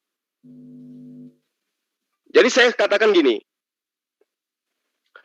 zat dan sat itu adalah dua kata yang berbeda. Ya. Saya pernah membaca literal dari seorang penulis yang beragama Katolik ya. Beliau itu adalah pakar leksikografi atau linguistik Arab. Jadi dia mengatakan bahwa zat yang dimaksud di dalam hadis Rasulullah itu adalah merujuk kepada pribadi Allah itu sendiri. Dalam arti kata, bukan bahwa Allah itu adalah materi. Gitu. Nah, bagaimana kemudian umat Islam menjelaskan ini? Kalau umat Islam menjelaskan tentang zat, itu jelas. Ilmu al-zat, al-wajib, al-wujud. Allah itu adalah suatu nama, esensi yang maha ada, yang menyebabkan segala sesuatunya menjadi ada. Ini yang perlu dipahami teman-teman Kristen supaya ngerti. Nah, tapi kayak mana mau paham kalau akal tidak dipakai. Jadi berdasarkan daripada pemahaman umat Islam terhadap zat yang adalah esensi atau self, yaitu pribadi yang menyebabkan segala sesuatu menjadi ada. Kalau diterjemahkan ke dalam bahasa Arab menjadi zat al-wajib al-wujud. Ini pembelajaran tentang makrifat sebenarnya. Nah, dengan demikian, zat dalam bahasa Arab ya, artinya tidak sama dengan kata sat dalam bahasa Indonesia. Kenapa tidak sama? Karena zat di dalam bahasa Indonesia, bahasa Arab, ya, itu artinya adalah esensi atau self atau pribadi atau hakikat. Sementara sat di dalam bahasa Indonesia artinya adalah materi, yang berarti sesuatu yang memiliki massa dan menempati ruang. Dan ini pasti terbatas, sementara esensi Allah itu tidak terbatas. Nah, zat dalam bahasa Arab tidak bermakna materi. Jadi makna zat di dalam bahasa Arab bukan sejajar dengan makna sat dalam bahasa Indonesia. Meskipun istilah sat ini diadopsi dari kata sat dalam bahasa Arab. Sama seperti yang saya jelaskan tadi. Rahim diadopsi dari bahasa Arab, artinya adalah kandungan yang ada di dalam perut wanita, itu rahim. Tapi makna yang sesungguhnya dari asal-usul bahasanya, rahim itu artinya penyayang. Beda kan? Beda. Hamil. Hamil itu juga berasal dari bahasa Arab. Kalau di dalam bahasa Arab artinya pengangkut atau pemikul. Setelah masuk ke dalam bahasa Indonesia, hamil artinya wanita yang mengandung janin. Beda kan? Beda. Tapi sama-sama hamil. Begitu juga rahim. Begitu juga zat. Celakanya orang-orang bodoh. Kenapa saya katakan orang-orang bodoh? Karena sudah ribuan kali dari zaman zaman onta naik bis, itu sudah diajarin zat itu bukan sat, tapi masih juga dipakai. Islam itu menyembah sat, maksudnya menyembah materi. Nah, dia lupa kalau yang menyembah materi itu mereka. Satu, Yesus itu adalah materi. Zat padat, zat cair, zat gas. Yesus kentut. Berarti Yesus itu terdiri dari zat gas juga. Itu satu. Dalil gimana? Dalilnya ada. Di dalam Ibrani 1 ayat 3 di terjemahan lama. Maka ialah menjadi cahaya kemuliaan Allah. Dan zat Allah yang kelihatan. Nah, berarti Yesus itu disebut sebagai zat. Berarti Allah itu memiliki materi. Itu di dalam agama Kristen. Ibrani 1 ayat 3 di terjemahan lama. Jadi tuduhan mereka menginginkan Allah itu adalah zat. Dia menginginkan Allah penciptanya Yesus itu sama dengan Yesus. Gak bisa. Makanya tidak bisa orang mendapatkan hidayah kalau tidak menggunakan akal. Kunci mendapatkan hidayah itu akal sehat kudu wajib dipakai pada saat mengkaji tentang Allah. Paham ya, sahabat-sahabat, utamanya yang bertanya tadi, ya, siapa nama itu? Juan Carlos atau siapa? Supaya Anda paham lebih banyak lagi tentang Islam. Silakan bertanya. Monggo. Begitu Bang, sementara Bang, kita tunggu pertanyaan baru. Mana tahu masih ada yang ingin bertanya. Siap. Kita lagi lihat lanjut lagi. Kalau 1 Korintus 1 itu apa ya, Bang? Bang Juma. Maksudnya? 1 Korintus berapa ya? 1 Korintus ayat 1. Isi dalilnya atau kandungannya atau ayatnya? Kalau ayatnya kan jelas dari Paulus yang oleh kehendak Allah dipanggil menjadi rasul. Isi kandungannya. Ya. Kandungannya, Bang. Oh, isi kandungannya ini adalah penipuan, pembodohan. Nah, itu yang maksud.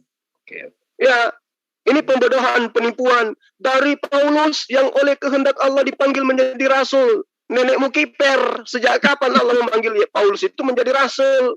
Di mana dalilnya? Sementara Yesus sendiri mengatakan, aku tidak berkata-kata dari diriku sendiri. Wah, Paulus berkata-kata dari dirinya sendiri. Waduh. Gimana sih? Dari Paulus yang apa ayatnya kayak gitu ya, Bang ya? Yang dikehendaki Allah dipanggil menjadi rasul. Nenekmu kiper. Dari mana ke mana? Ini yang sering karena diberikan rasul tuh karena dia utusan kan, utusan Yesus. Itu dari mana ke mana? Ya. Kalau utusan Yesus itu jelas di dalam Matius 10 ayat 5 ayat 6. Yesus berpesan kepada ke-12 muridnya, janganlah engkau ke bangsa Samaria atau ke bangsa lain, tetapi datanglah kepada bangsa-bangsa dari murid-muridku, dari domba-domba yang hilang dari Bani Israel. Jadi murid yang setia akan mendengarkan amanahnya Yesus. Yesus berpesan, jangan kau pergi ke bangsa lain, kata Yesus. Nah, Yesus mengatakan dalam Yohanes 10 ayat 27, aku mengenal muridku, muridku mengenal aku. Mereka mendengarkan perkataanku dan mengikuti aku. Jadi murid-muridnya mengikuti Yesus, mendengarkan perkataan Yesus. Jangan kau ke bangsa lain, udah selesai. Jadi kalau ada ajaran yang mengajarkan tentang Kristen tentang Yesus keluar dari bangsa Israel, itu murid durhaka itu. Itu nggak mendengarkan berarti pernyataan dan amanah Yesus itu. Oh, Petrus mengajarkan kepada non-Yahudi, berarti Petrus ini anak durhaka, murid durhaka. Karena sudah dipesan, jangan engkau ke bangsa lain. Dan murid-muridku akan mendengarkan perkataanku dan mengikuti aku. Itu, Bang. Oke, makasih Bang Juma. Terima kasih. Ini Bang Juan Fatra namanya. Itu udah ada linknya tuh di Pak Zulkifli Abbas, naik aja langsung kalau mau kenal zat itu sendiri. Betul nggak, Bang Juma? Betul. Jadi di sini dulu baru nanti kenal zatnya siapa, zatnya itu. Ayo naik. Tuh. Ada lagi pertanyaan? Silakan, mumpung saya puasa. Mau tanya apapun tentang Islam, tentang gospel, tentang Kristen, tentang Paulus, monggo, gratis, nggak bayar.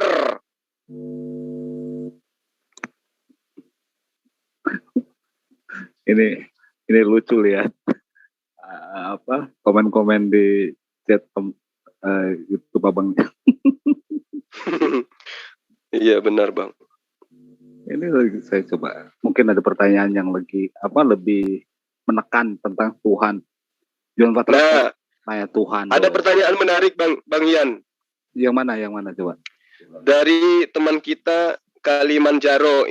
Kalau saya nggak salah dia ini pedagang ketapel ini. Bang Zuma, jelasin dong kenapa umat Kristen ini sulit sekali menerima kebenaran kitabnya. Jangan Al-Quran, kitabnya dulu. Jelas kitabnya itu ada warna merah, itu ucapan Yesus. Yang lain warna hitam, itu bukan kitab. Celakanya kitab ini kalau kena kopi, ketumpahan teh atau ketumpahan air, nggak kelihatan lagi yang mana yang merah, yang mana yang hitam, mana ucapan Yesus, mana ucapan pengarang. Inilah kalau kita akal-akalan. Ya, ini pertanyaan sangat baik dari saudara kita Kilimanjaro. Mudah-mudahan berkat Allah bekerja atasnya dan keluarganya diberkati oleh Allah. Jadi pertanyaannya, kenapa umat Kristen ini sulit sekali menerima kebenaran kitabnya? Karena mereka tidak menggunakan akal sehat. Udah, selesai.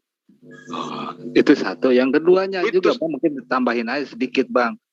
Ya. Antara ayat ke ayat itu yang satu ke sana, yang satu ke kanan gitu, yang satu ke kiri, yang satu lagi ke belakang gitu. Ini ada dari Jemi Lesmana, Bang Ustadz mau tanya, iblis itu ciptaan Tuhan, apakah ciptaan Tuhan Yesus? Tanya gitu kan? Kenapa Tuhan Yesus dicoba sama ciptaannya? Coba terangkan. Oke, baik. Jadi sudah diterangkan ya tadi. Kalau Anda itu memahami apa yang kita diskusikan, tapi ini adalah pertanyaan yang sangat baik. Ya, Engkaulah yang menjadikan langit dan bumi, laut dan segala isinya. Berarti iblis itu berada di antara langit dan bumi, berada di dalam bagian daripada isi langit dan bumi. Berarti iblis itu adalah ciptaan Allah.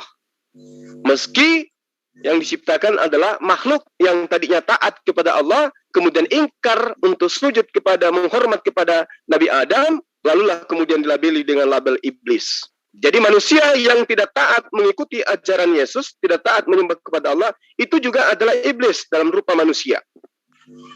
Lalu kemudian pertanyaannya tadi, kenapa jika iblis itu ciptaan Tuhan, kenapa dia mencobai Yesus? Ya wajar. Yang dicobai itu bukan Tuhan. Yang dicobai itu adalah utusan Tuhan. Sama dengan nabi-nabi yang lain, utusan-utusan lain juga dicobai oleh iblis. Jadi bukan salah kalau dikatakan Tuhan Yesus dicobai. Bukan. Yang dicobai itu adalah Tuhan Yesus. Bukan Tuhan Yesus. Nah, kaitannya dengan ini yang tertuang di dalam Lukas 6 ayat 4. Jika engkau benar adalah anak Allah, maka buanglah dirimu ke bawah, karena ada tertulis bahwa Allah akan mengirim malaikat-malaikatnya untuk menatang engkau di tangannya agar kakimu tidak terantuk kepada batu. Betul, ada tertulis. Di mana tertulis? Di Imamat 19. Di Mazmur 19 ayat 12 sampai ayat 16. Ayat 7, 8, 9, 10 sampai ayat 16. Jadi ada tertulis. Jadi yang dicobai itu adalah utusan Tuhan. Bukan Tuhan yang dicobai. Jadi salah. Kalau Tuhan itu tidak pernah dicoba sama iblis. Ya. Jangankan mencobai Allah, iblis itu mendengarkan lafaz Allah saja kabur terbirit-birit. Mau mencobai Allah, mencobai Tuhan KW, ya. Tuhan buatan manusia, iya. Yesus dicobai yang adalah Tuhan bagi orang Kristen, iya. Tapi kalau Tuhan yang benar, bagaimana caranya meja mencobai tukang kayu? Nggak ada itu ceritanya. Jadi konsep itu adalah konsep pagan. Mudah-mudahan bisa dipahami, ya, bahwa Yesus dicobai, betul, dicobai oleh iblis. Kenapa? Karena Yesus itu bukan Tuhan. Kalau Tuhan yang benar tidak pernah dicobai. Assalamualaikum Ustaz. Waalaikumsalam. Mau tanya gini. Sering Assalamualaikum. Nama dulu. Kenalkan dulu nama. Oke. Saya Ganep, Pak. Dari Kendal. Oh iya, mau bertanya sama siapa? Ustadz Zuma tentunya. Oh iya, lanjut. Oke. Sering Bani Kompeni dalam perdebatan ya Pak, itu berlindung pada Yohanes 1 ayat 1. Mungkin Ustadz Zuma bisa menjelaskan supaya mereka mingkem gitu. Kenapa selalu mereka larinya ke itu terus dalam perdebatan? Apapun perdebatan larinya ke Yohanes 1 ayat 1. Iya, baik. Oke. Iya. Jadi sekali lagi saya katakan ya, bukan sekali lagi, akan sering saya katakan bahwa ketika orang-orang Kristen itu kepepet ya, kenapa manusia dituhankan? Kenapa manusia dituhankan? Maka mereka akan berdalih Yesus itu manusia yang pada mulanya adalah firman. Padahal pertama, Yohanes 1 ayat 1 itu bukan firman Tuhan. Bukan firman Tuhan itu. Itu adalah himne Plato.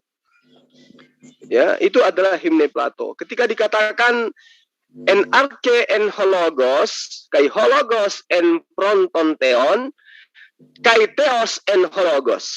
Dan katanya Tuhan itu adalah firman itu sendiri. Ya, en hologos. Tuhan adalah firman itu sendiri. Dan firman itu adalah Allah itu sendiri. Jadi, ini bukan firman Tuhan. Ini adalah himne Plato yang dijadikan sebagai penggambaran tentang Yesus yang adalah katanya logos. Nah, untuk mematahkan argumen ini, bahwa Yesus itu adalah firman, kembali ke Yesaya 55 ayat 11. Ya, kembali ke situ supaya kita bisa pahamkan kepada sahabat Kristen untuk memahami lebih jauh. Demikianlah firmanku yang keluar dari mulutku. Nah, firman di sini adalah kita konfirmasikan dengan Yohanes 1 ayat 1, pada mulanya adalah firman. Nah, pada mulanya adalah firman. Firman itu bermula dari mana? Firman itu bermula dari mulut Allah. Nah, ketika dikatakan di dalam Yesaya 55 ayat 11, pada mulanya adalah firman, demikianlah firmanku yang keluar dari mulutku, tidak akan kembali kepadaku dengan sia-sia. Pertanyaannya, apakah yang keluar dari mulut Allah ini berupa Yesus? Atau berupa perkataan? Ternyata, ya, yang keluar dari mulut Allah ini bukan Yesus, tapi perkataan. Apa itu kehendak Allah? Ini yang disebut dengan kalimatullah. Kalimat yang keluar, perkataan yang keluar dari Allah. Demikianlah firmanku yang keluar dari mulutku. Ternyata firman ini tidak berupa Yesus, tapi berupa perkataan. Berarti pernyataan Yohanes 1 ayat 1 itu tidak merujuk kepada Yesus.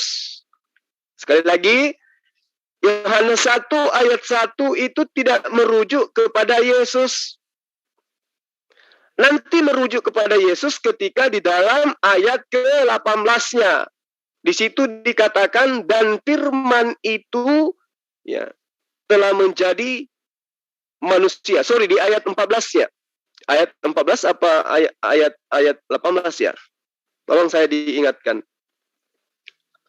Di situ dikatakan bahwa firman itu telah menjadi manusia. Nah, apakah Yesus ini yang telah menjadi manusia? Bukan.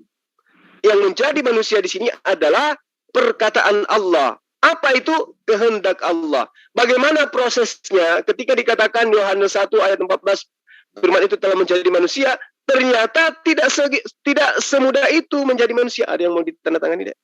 Tunggu. Bentar ya, Bang. Stempel sendiri nah. Percaya toh? Oke, thank you. Jadi firman itu telah menjadi manusia. Bagaimana ceritanya firman itu menjadi manusia? Ceritanya firman itu menjadi manusia. Baca Matius 1 ayat 18 sampai ayat 24. Baca Lukas 26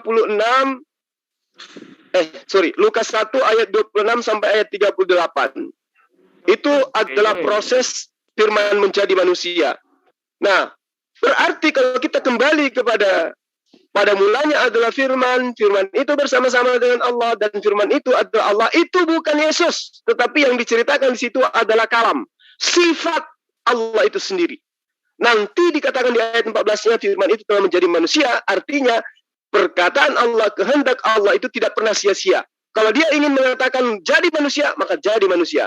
Maka diuraikan di dalam Matius 1 ayat 18 sampai 24, 25, Lukas 1 ayat 26 sampai ayat 38. Tidak ada masalah dengan di situ. Yang menjadi masalah adalah ketika orang-orang ini tidak menggunakan akal mengakui bahwa Yesus itu adalah firman. Padahal Yesus itu bukan firman. Yesus itu adalah manusia yang diciptakan bermula dari kehendak Allah, bermula dari firman Allah. Apa buktinya? Yesus tidak seketika terjun dari langit, turun ke bawah, tetapi dia melalui proses. Malaikat Gabriel datang kepada Maria. Wahai Maria, wanita perawan yang cantik, berkat Allah bekerja di atasmu. Allah menghendaki engkau hamil. Maria mengatakan, bagaimana mungkin aku hamil, sementara saya tidak pernah disentuh oleh laki-laki. Kata malaikat, ini yang akan berlaku, karena Tuhan yang menghendaki. Apa yang terjadi kemudian? Hamil, dilahirkan, dibesarkan, kemudian mengajarkan tentang kebenaran Allah, mengajarkan tentang ajaran agama Islam. Itu yang benar. Silakan, Bang.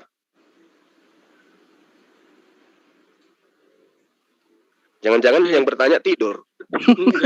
Oke, terima kasih. Assalamualaikum warahmatullahi wabarakatuh. Waalaikumsalam. Terima kasih, Ustadz. Ini pertanyaan yang kedua, Ustadz. Ya. Kedua nih. Oh, kedua ya. Iya. Apakah ada ayat di Alkitab yang menjelaskan secara eksplisit dan jelas dan gamblang bahwa Yesus itu Tuhan? Monggo, silakan Ustaz. Baik. Jadi di dalam kitabnya Bani apa tadi, Bang? Bani Company, Ustaz. Oh, Bani Company. Di dalam kitabnya teman-teman Bani Company ini, itu tidak ada dalil baik dari Yesus sendiri, perkataan Yesus, maupun nabi-nabi sebelumnya yang mengatakan Yesus itu adalah Tuhan. Tapi kalau dalil yang mengatakan Yesus dijadikan Tuhan, iya, banyak. Banyak dalil. Sesungguhnya Yesus Kristus yang engkau bunuh di atas tiang salib telah dijadikan Tuhan oleh Allah. Ada dalil itu. Ada. Ya. Sesungguhnya jika engkau berkata dengan mulutmu bahwa Yesus itu adalah Tuhan, dan apa yang engkau katakan itu diimani sepenuh hati, maka engkau akan diselamatkan. Ada pernyataan-pernyataan itu, ada. Tuhan di hari Sabat, ada pernyataan seperti itu. Tapi sekali lagi saya katakan, pernyataan Yesus sendiri mengatakan dirinya adalah Tuhan, itu tidak ada. Bahkan menyebut dirinya sebagai anak Tuhan pun tidak ada. Nggak ada. Jadi kalau kita melihat dengan kacamata waras, kenapa teman-teman Kristen ini menuhankan Yesus? Karena mengikuti ajaran orang-orang yang menginginkan Yesus itu menjadi Tuhan. Apakah ada latar belakangnya? Ada. Apa latar belakangnya? Mereka menjajakan konsep dewa datang dalam rupa manusia kepada penganut-penganut pagan yang memang sudah menyembah dewa-dewa yang muncul menjadi manusia. Apa buktinya? Surat dikirim kepada Antioquia, surat dikirim kepada Efesus, surat dikirim kepada Telesekonia, surat dikirim kepada jemaat-jemaat yang ada di luar daripada Bani Israel. Kenapa kepada jemaat? Karena jemaat-jemaat ini memang sudah menyembah Theos. Tapi coba surat-surat Paulus ini dikirim ke Bani Israel, ke orang-orang Farisi, ditendang. Nggak cocok, karena memang konsep menyembah dewa yang muncul menjadi makhluk itu tidak dibenarkan di dalam ajaran orang-orang Yahudi. Nah, itulah makanya saya katakan konsep Yesus itu Tuhan, latar belakangnya apa?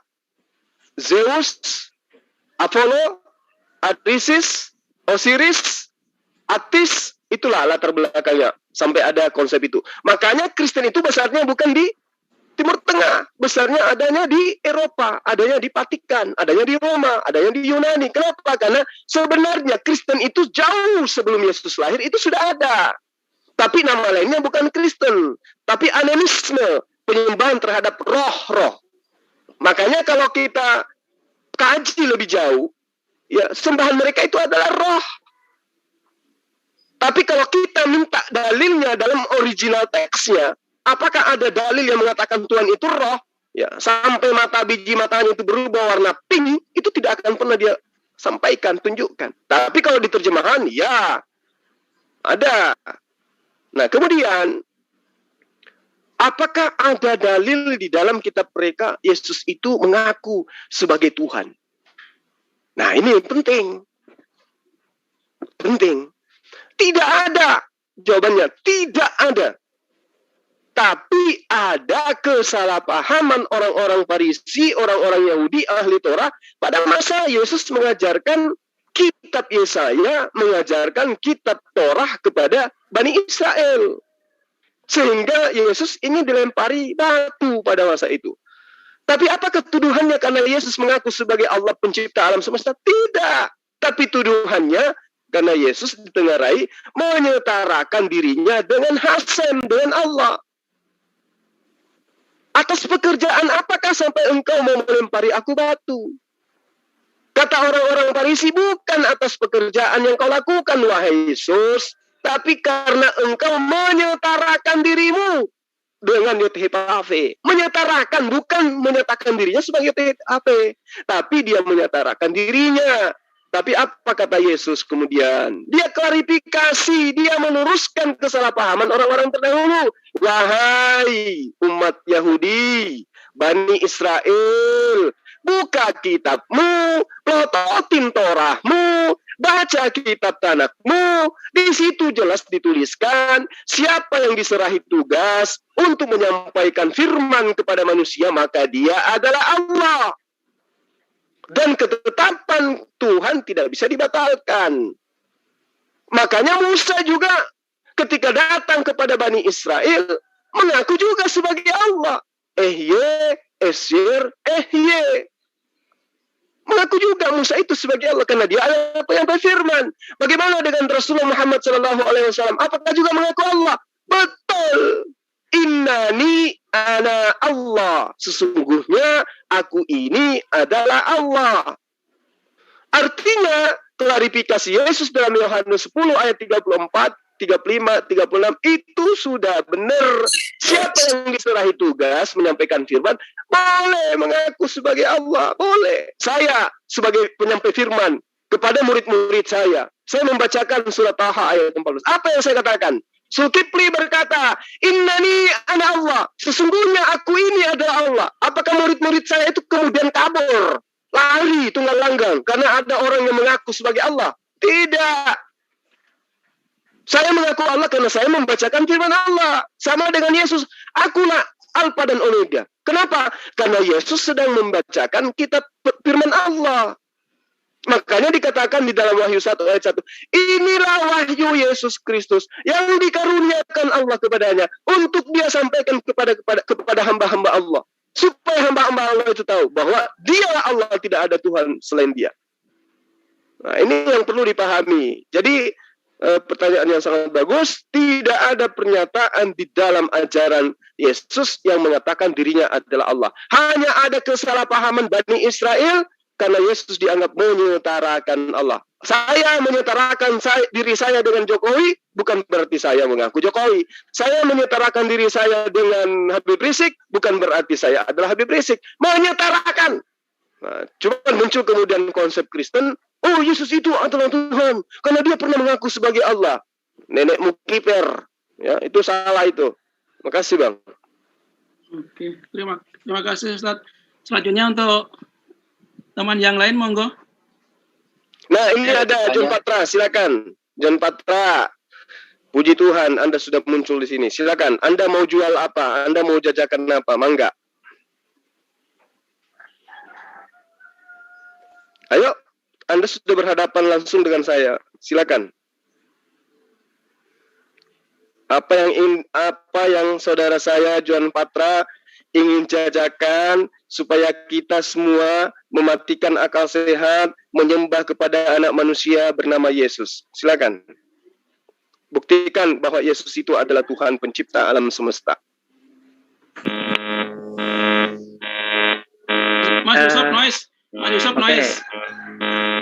Gurunda, saya boleh tanya nggak? Kemarin kan saya ada berdebat dengan Pak Jody ya gitu.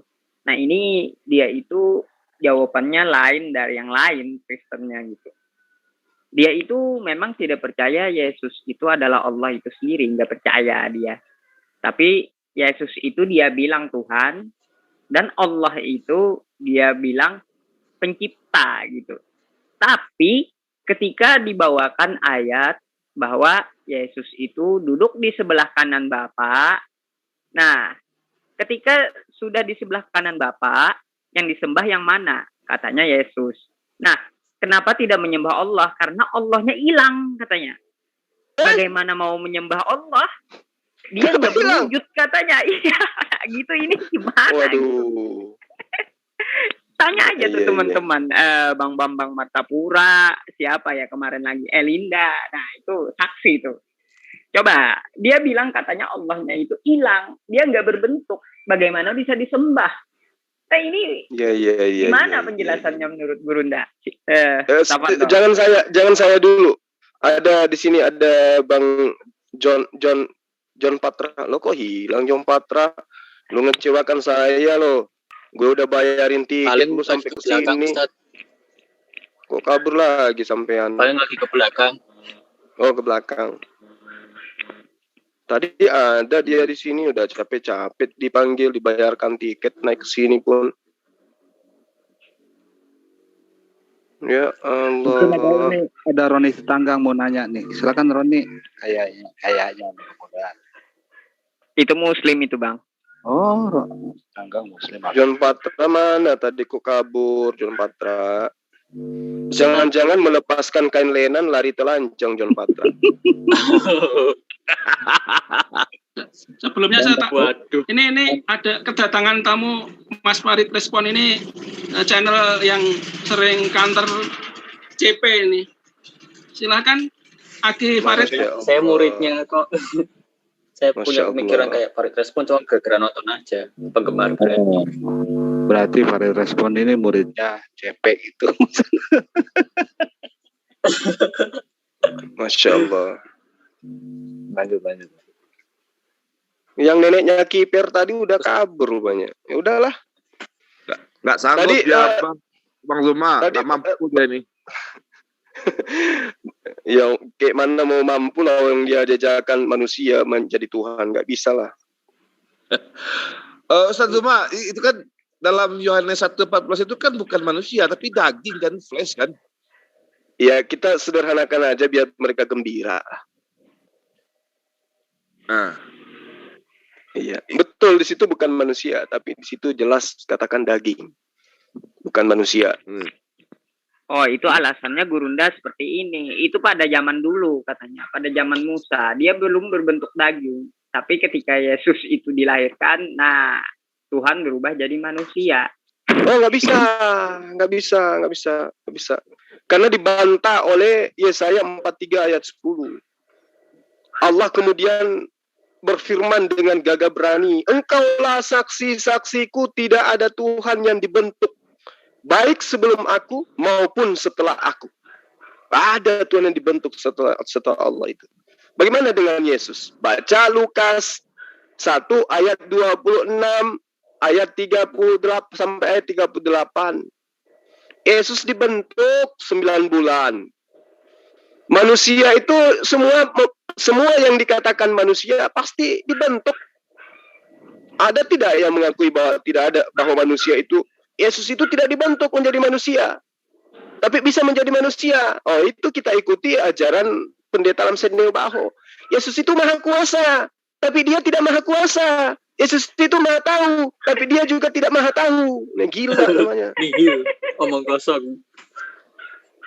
Ya, itu artinya gila. Jadi kalau ada yang mengatakan, dulu itu Tuhan masih bentuk roh, masih bentuk gaib. Tapi setelah dia dilahirkan, dia menjadi manusia. Itu Tuhan-Tuhanan. Kembali lagi saya mengatakan, itu kembali kepada konsep animisme yang sudah diajarkan oleh Romawi kuno, Yunani kuno, Mesir kuno, India, dan seterusnya. Ajaran animisme, penyembahan terhadap roh-roh dewa yang muncul menjadi manusia. Kalau di dalam ajaran Yunani jelas, Paraksion, ketika Apollo ingin menyelamatkan manusia, apa yang terjadi? Apollo masuk ke dalam diri Fariksion ketika Fariksion itu bertunangan dengan Arius. Lalu kemudian Fariksion mengandung, hamillah dia, lalu kemudian melahirkan Plato. Sama konsep ini. Konsep mereka, Bapak ingin menyelamatkan manusia, maka ketika ada anak darah bertunangan dengan seorang laki-laki bernama Yusuf, Allah nuzul dalam bentuk roh masuk ke dalam rahimnya wanita ini, kemudian lahir bernama Yesus. Maka Yesus itu adalah Bapa. Karena dia yang datang di dalam rahim wanita, nuzul kemudian menjadi manusia untuk menyelamatkan manusia. Maka muncul paradigma berpikir yang sederhana. Allah Bapak kalau ingin menyelamatkan monyet, kudu wajib jadi monyet. Bapak ketika ingin menyelamatkan kucing, kudu wajib jadi kucing. Ya, ketika Bapak ingin menyelamatkan babi, kudu wajib jadi babi. Itu bahlul. Itu tidak kena kepada pengajaran-pengajaran Yesus itu sendiri kepada Bani Israel. Engkaulah saksi-saksiku, tidak ada Tuhan yang dibentuk sebelum aku dan tidak ada Tuhan yang dibentuk setelahku. Endingnya ada di dalam Yesaya 44 ayat 10, ayat 11. Siapakah mereka yang membentuk Allah? Siapakah mereka yang membentuk Allah lalu menuangkan ke dalam patung? Bagaimana? Siapa? Coba, yang menuangkan Tuhan lalu kemudian membentuk Tuhan lalu kemudian menuangkannya ke dalam patung. Apakah umat Islam? Tentu bukan. Tapi ya, jawab aja sendiri sahabat-sahabat. Di ayat sebelumnya dikatakan, mereka semua akan kubuat malu.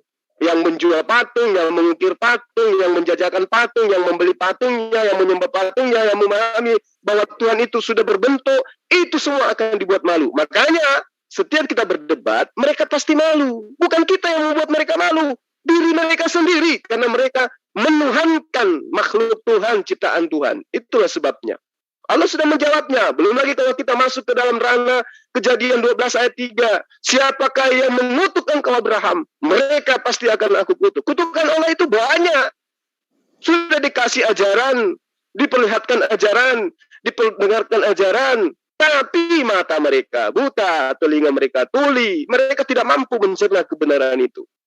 Mereka dipermalukan. Sehingga ada yang mengatakan, Tuhan kami maha dahsyat. Tuhan kami serba bisa, maha kuasa, bahkan menjadi tai pun bisa. Ini kan mempermalukan diri mereka sendiri.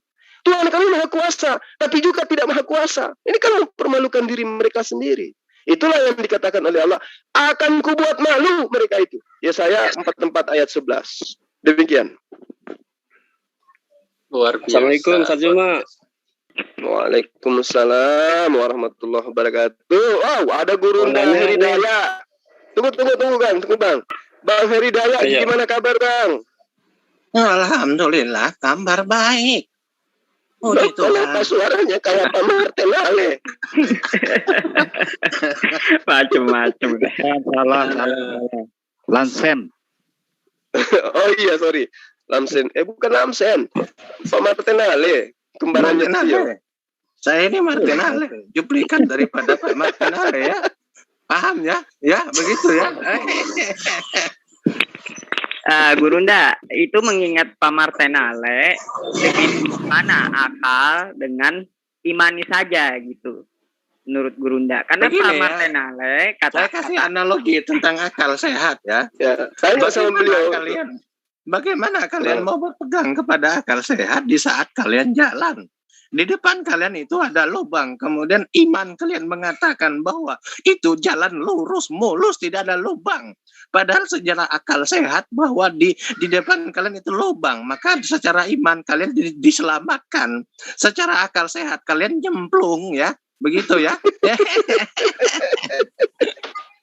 Mirip betul Pendeta Martin. Stres saya juga nggak mirip. Masya Allah. Iya kan kata-kata Pak Martenale, kita dalam dalam mempelajari sebuah ajaran itu harus pakai iman katanya. Jadi dikebelakangkan akal gitu. Nah ini gimana sih menurut Gurunda? Apa akal dulu baru iman? Apa iman dulu baru akal gitu? Karena kata Pak Martenale, Kristen itu imani saja. Nah akal belakangan gitu. Ini pandangannya seperti apa? Saya tanggapi. Memang betul. Silakan Bang Heri. Di dalam kekristenan seperti itu. Makanya semenjak saya masuk Islam, makanya saya merasa bahwa saya sudah sehat, saya sudah waras. Selagi saya Kristen, saya boleh dikatakan di Dinakosa tidak sehat, tidak waras. Karena apa? Memang betul seperti itu. Bahwa segala sesuatunya memang harus menggunakan iman. Iman yang tanpa berasaskan akal, karena akal ini ya didoktrin oleh bapak-bapak gereja, oleh para pendeta, oleh pada pemuka gereja. Akal ini sudah tidak bisa dipercaya lagi karena sudah rusak, sudah dirusak di Taman Eden. Makanya mereka mendoktrin para jemaatnya seperti itu. Itu fakta, memang fakta. Itu memang kenyataan. Ya, dan ini mereka tidak bisa pungkiri di dalam gereja, maka seperti itulah adanya. Memang kenyataannya seperti itu. Pak Martenale dan Pak Lem Sendai Baho saya akui termasuk pendeta dan debater yang jujur mengatakan apa adanya yang ada di dalam gereja mereka. Makanya kemarin beliau sakit hati betul. Cuman ya kita kan sekedar dialog saja. Begini Pak Martenale, saya bilang, secara akal di dalam air aqua, di dalam aqua itu adalah air kencing. Tapi secara iman bahwa di dalam botol aqua itu adalah air mineral. Yang mana yang Anda pakai? Saya bilang. Bingung dia mau jawab. Bingung. Dan memang betul adanya memang seperti itu, bahwa di dalam gereja bahwa kita diharuskan untuk menggunakan atau menguatkan iman. Apapun yang terjadi itu berasaskan iman. Ya, makanya saya bilang kudu gila dulu kita. Ya gitulah kira-kira. Nah, kemarin ada juga nih, saya banyak bertanya ya, Gurunda ya, biar Gurunda menjelaskan. Kemarin ada yang bawa dalil, aku dan Bapak adalah satu. Nah, lalu dia korelasikan dengan Yohanes 17 ayat 2. Katanya Yohanes 17 ayat 2 dengan aku dan Bapa adalah satu itu adalah sinkronisasi ayatnya, begitu Gurunda. Nah, ini penjelasannya bagaimana? Aku dan Bapa adalah satu. Satu apa ini? Satu tubuh, satu roh, satu apa? Atau satu gimana ini? Satu di situ, kalau secara akal sehat, ya, apalagi kalau sudah main dalil, satu di situ adalah satu ajaran, bukan dalam arti satu esensi, bukan dalam arti satu kepribadian, tidak. Dia mengutip ayat Yohanes 17 ayat 2. Kenapa tidak ke ayat 3 sekalian? Bagaimana dikatakan satu sementara Yesus sendiri mengakui, ya, hanya mengenal Allah lah satu-satunya Allah yang dan Yesus Kristus sebagai utusan. Nah, makanya kemarin saya beri sebuah analogi begini. Saya mengutus, kalau aku dan Bapa adalah satu di dalam Yohanes pasal 10 ayat 30 diartikan secara harfiah, bagaimana kita memandang dengan Yohanes pasal 17 ayat 3. Saya mengutus seorang petugas kebersihan untuk membersihkan sebuah toilet yang kotor. Apakah secara akal sehat saya mau dikatakan saya adalah petugas kebersihan tersebut? Padahal saya sedang mengutus petugas kebersihan tersebut. Sementara saya seorang, ya boleh dikatakan, ya mohon maaf, bukan dalam arti ini, jangan diartikan secara harfiah, tidak. Taruhlah di sini saya dikatakan sebagai seorang direktur. Seorang direktur menugaskan seorang, mengutus petugas cleaning service untuk membersihkan WC yang kotor. Apakah direktur adalah cleaning service itu tersebut? Kan tidak seperti itu. Nah, demikian juga yang terjadi dengan Bapa. Di saat Bapa mengutus Yesus, apakah Yesus adalah Bapa itu sendiri? Satu itu maksudnya bahwa satu ajaran, apa yang diajarkan oleh Bapa satu dengan apa yang disampaikan oleh Yesus. Banyak sekali dalil yang mengatakan kalau Yesus adalah penyampai firman. Ini yang dimaksud dengan kata satu. Yang disampaikan oleh Yesus itulah yang disampaikan oleh Bapa. Kemudian disampaikan oleh Yesus kepada murid-muridnya. Ya kira-kira begitulah. Oke, Bang Heri sebentar, Gurunda sebentar, saya sapa dulu nih. Ada Pendeta Abdon Sagala nih. Selamat siang, Pak. Silahkan spek up, Pak. Selamat siang, bukan pendeta. Oh, Sama gitu aja. ya. Oke. Kita sama-sama semua. Gimana kabarnya, Pak? Kabar baik, bro.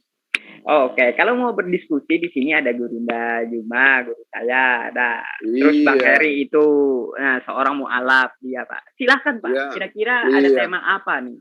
Ini kan sesuai dengan tema nih, judulnya itu pagan, Kristen pagan itu yang seperti apa itu ya?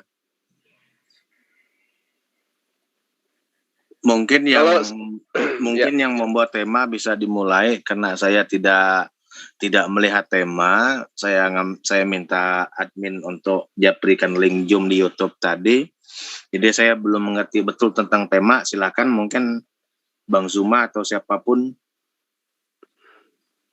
Saya juga tidak menemukan tertulis di mana temanya seperti itu ya. Ini tadi judulnya nih. Saya yang bikin judul, Bang. Nggak apa-apa, lanjut. Makanya saya pertanyakan itu yang Kristen pagan itu seperti apa itu, pengen tahu juga saya. Nah, makanya kan kita tanyakan. Baik, terkait masalah pagan, saya juga tidak berani menyalahkan yang bikin tema ataupun tidak juga berani membela yang bikin tema. Kita semua ketahui bahwa pagan adalah menyembah selain Allah. Berhala gitu aja lah, langsung menyembah berhala.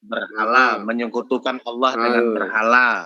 Contohnya di gereja Katolik itu ada namanya patung-patung Bunda Maria, patung Yesus, patung ayam jantan.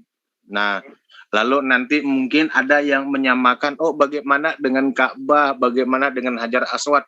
Disinilah kompetensi kita sebagai seorang Muslim, sebagai seorang Kristen untuk meluruskan hal-hal seperti ini, tanggapan-tanggapan miring seperti ini. Jadi tema ini termasuk tantangan bagi kita. Nanti kalau seandainya ada orang Kristen yang ada orang Muslim yang mengatakan, orang Kristen pagan karena ada patung. Tidak semua gereja ada patung. Dan orang Katolik bisa menjelaskan itu.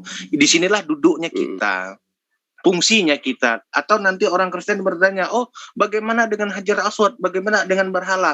Disinilah gunanya orang Islam menjelaskan tentang hal itu. Saya rasa ini jalan tengahnya. Ya, kalau kita yang berpengetahuan kan nggak sampai sejauh itu, ya kan? Kalau kita yang nggak berpengetahuan, kita mengira itu seperti lapas Allah dibuat di rumah ataupun dibuat di mobil atau salib dibuat di mobil. Kita berpengetahuan yang tahu kan nggak mungkin kita bilang itu nyembah Allah toh, hanya saja aksesoris keimanan saja, ya kan?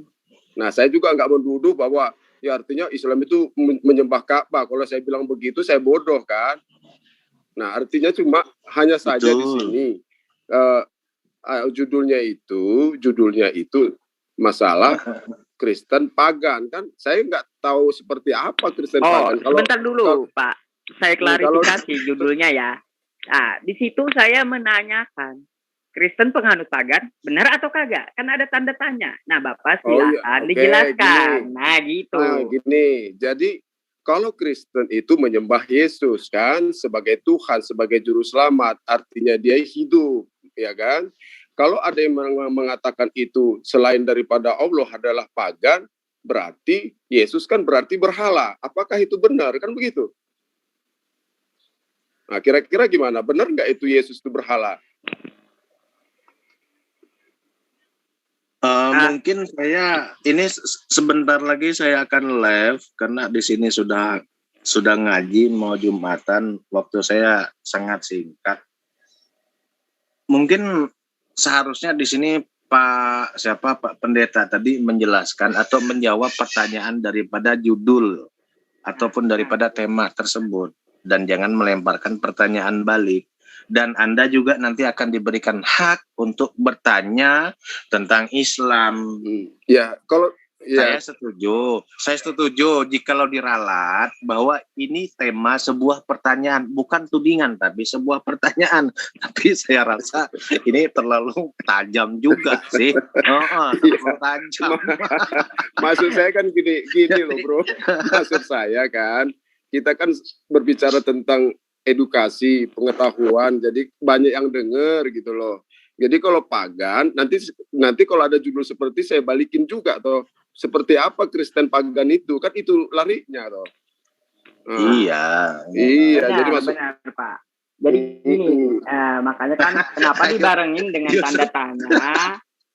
Saya pengen tahu benar atau kagak gitu. Ya kalau itu makanya selama saya tahu kan saya nggak tahu menyembah berhala ini kan, makanya saya tanya, siapa tahu yang buat judul lebih tahu kan. Mungkin kita begini, kita kan sama-sama belajar, sama-sama ingin maju, sama-sama belajar secara akademis. Mungkin ini menjadi sebuah pelajaran bagi kita bersama buat yang punya channel agar supaya dipertimbangkan lagi jikalau mau bikin sebuah tema atau bikin sebuah judul, apalagi channelnya live di YouTube. Bang Heri, sebelumnya saya minta maaf Bang Heri. Judul saya itu pertanyaan dan kurang tajam, lebih tajam mereka gitu. Mereka itu membuat judul sebagai pernyataan, bukan pertanyaan, tapi pernyataan. Nah itu judul maksudnya mereka di sini, kita jangan samakan bahwa semua Kristen sama, tidak. Iya, memang tidak. Ada beberapa channel dari Kristen itu yang lebih parah lagi, bahkan dari MKC, dari Paul Zong segala macam kan, itu kan lebih parah lagi. Cuman kita tidak samakan semua Kristen seperti itu. Saya juga di sini di komunitas Dayak di sini banyak juga yang Kristen dan mereka juga tidak sependapat dengan MKC, tidak sependapat juga dengan Paul Zong, tidak sependapat juga dengan Tamparagi. Mereka banyak juga yang menentang dan mereka katakan bahwa channel-channel seperti itu hanya akan merusak NKRI, hanya memecah belah bangsa. Ya, mungkin masukan saya seperti itulah. Ya, kalau saya makanya kalau kita belajar tentang pedoman hidup ini, belajar tentang Quran, belajar tentang Alkitab, belajar tentang kitab suci lah ya. Ini sebenarnya kita bersyukur, berterima kasih. Artinya kita mengetahui tentang apa yang kita dengar, apa yang kita cari, apa yang kita pelajari. Masalah pedoman agama lah kita. Masalah agama ini kan mau pindah sana mau pindah sini ya bebas-bebas saja toh. Kristen ada pindah ke Islam pada ini. Nah, yang sekarang kan kita menguji kitab suci yang lain lewat kitab suci kita kan gitu toh. Iya. Nah, sebetulnya Pak di sini kita difasilitasi untuk belajar. Yang Muslim difasilitasi untuk belajar tentang Bible, yang Kristen difasilitasi untuk belajar tentang Al-Quran, dan kita juga difasilitasi dalam untuk mensiarkan agama kita dengan syarat bagaimana orang akan mempertimbangkan apa yang kamu siarkan jikalau caramu saja sudah tidak benar, dalam arti dengan syarat tetap menjaga adab dan sopan santun. Saya rasa inilah fungsi daripada grup-grup WA maupun Zoom ataupun yang lab di YouTube. Saya rasa niatnya seperti itu, Pak. Saya rasa. Ya, jadi kalau saya sih, ya saya senang sih. Ya, saya mempelajari Quran juga. Kalaupun ada kekurangan segala macam, itu kan cara saya menyampaikan kan begitu. Ya, kadang juga dari pihak kita Muslim juga, pihak Muslim Kristen juga atau Muslim sama aja. Hanya kita nggak mendapatkan poinnya ini yang kadang. Mendapatkan poinnya. Seperti saya tanya nih, Pak Zulkifli Abbas nih, ya kan? Poinnya seperti apa sih penilaian Anda terhadap ketuhanan Yesus itu seperti apa? Apa yang salah di situ? Boleh saya jawab? Ya, nah, silakan. saya rasa Bang Zulkifli silakan dilanjut. Ini memang memang basic Anda di sini. Dan mohon maaf yang lain saya pamit dulu karena di sini sudah mau sholat Jumat. Nanti insya Allah selesai Jumat saya akan gabung lagi. Wassalamualaikum warahmatullahi wabarakatuh. Waalaikumsalam warahmatullahi wabarakatuh. Waalaikumsalam warahmatullahi wabarakatuh. Kita belum masuk ke ranah dalil. Kita masuk menggunakan akal dulu. Yeah. Kalau Zulkifli Abbas dibuatkan patungnya Zulkifli Abbas disembah. Oke. Apakah sama kedudukannya ketika orang yang menyembah Zulkifli Emabas dengan orang yang menyembah patungnya Zulkifli Emabas? Sama tidak? Tidak sama. Tidak sama. Iya. Alasannya? Ya, alasannya diciptakan. Yang diciptakan itu nggak mungkin disembah, toh? Tapi Zulkifli Emabas juga diciptakan. Zulkifli Emabas kan Tuhan, toh? Saya manusia, Bang. Kalau manusia enggak dong. Jangan disembah. Nah, berarti salah menyembah saya. Yang menyembah saya berarti sama halnya dia menyembah patung, kan? Iya. Ya, karena sama-sama memberhalakan saya dan juga memberhalakan patung saya, kan sama. Iya, betul. Oke.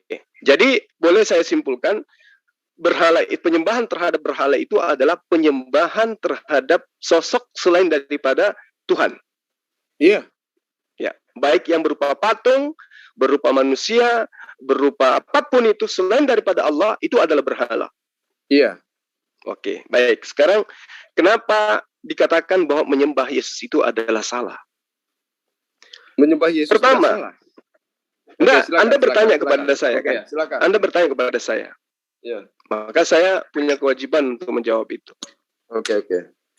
Kenapa menyembah Yesus itu adalah salah? Karena Yesus itu adalah manusia. Kemudian ada dalil nantinya. Oh, itu sisi kemanusiaannya. Sama orang-orang Hindu yang menyembah sapi. Kenapa mereka menyembah sapi? Mereka akan mengatakan, oh tidak, itu hanya penjelmaan. Itu hanya itu inkarnasinya Tuhannya mereka. Itu alasannya. Nah, kenapa kita menyembah Yesus? Kenapa teman-teman menyembah Yesus? Kenapa saya katakan bahwa orang yang menyembah Yesus itu salah? Satu, karena Yesus itu manusia. Dua, Yesus adalah manusia yang mengajarkan menyembah hanya kepada Allah. Hanya kepada Tuhan. Yang sahabat Kristen sebut dengan Bapa. Yesus sebagai sembahan orang Kristen tidak pernah sekalipun mengajarkan menyembah kepada dirinya. Itu dulu. Silakan ditanggapi. Oke. Menyembah manusia itu memang benar salah. Ya. Tapi Yesus bukan manusia. Kriteria manusia adalah diciptakan, yaitu terbuat dari tanah. Itu mula-mula dari manusia itu Adam. Oke. Dan kedua, Hawa yang diciptakan oleh dari tulang rusuk sendiri. Itu kriteria manusia perempuan dan laki-laki. Kedua, manusia itu terlahir kembali keturunan daripada Adam dan Hawa.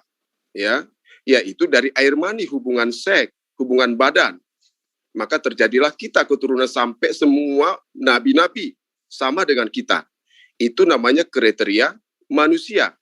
Dan tiga, manusia adalah berdosa. Tidak ada manusia yang tidak berdosa di kolong langit ini. Ya.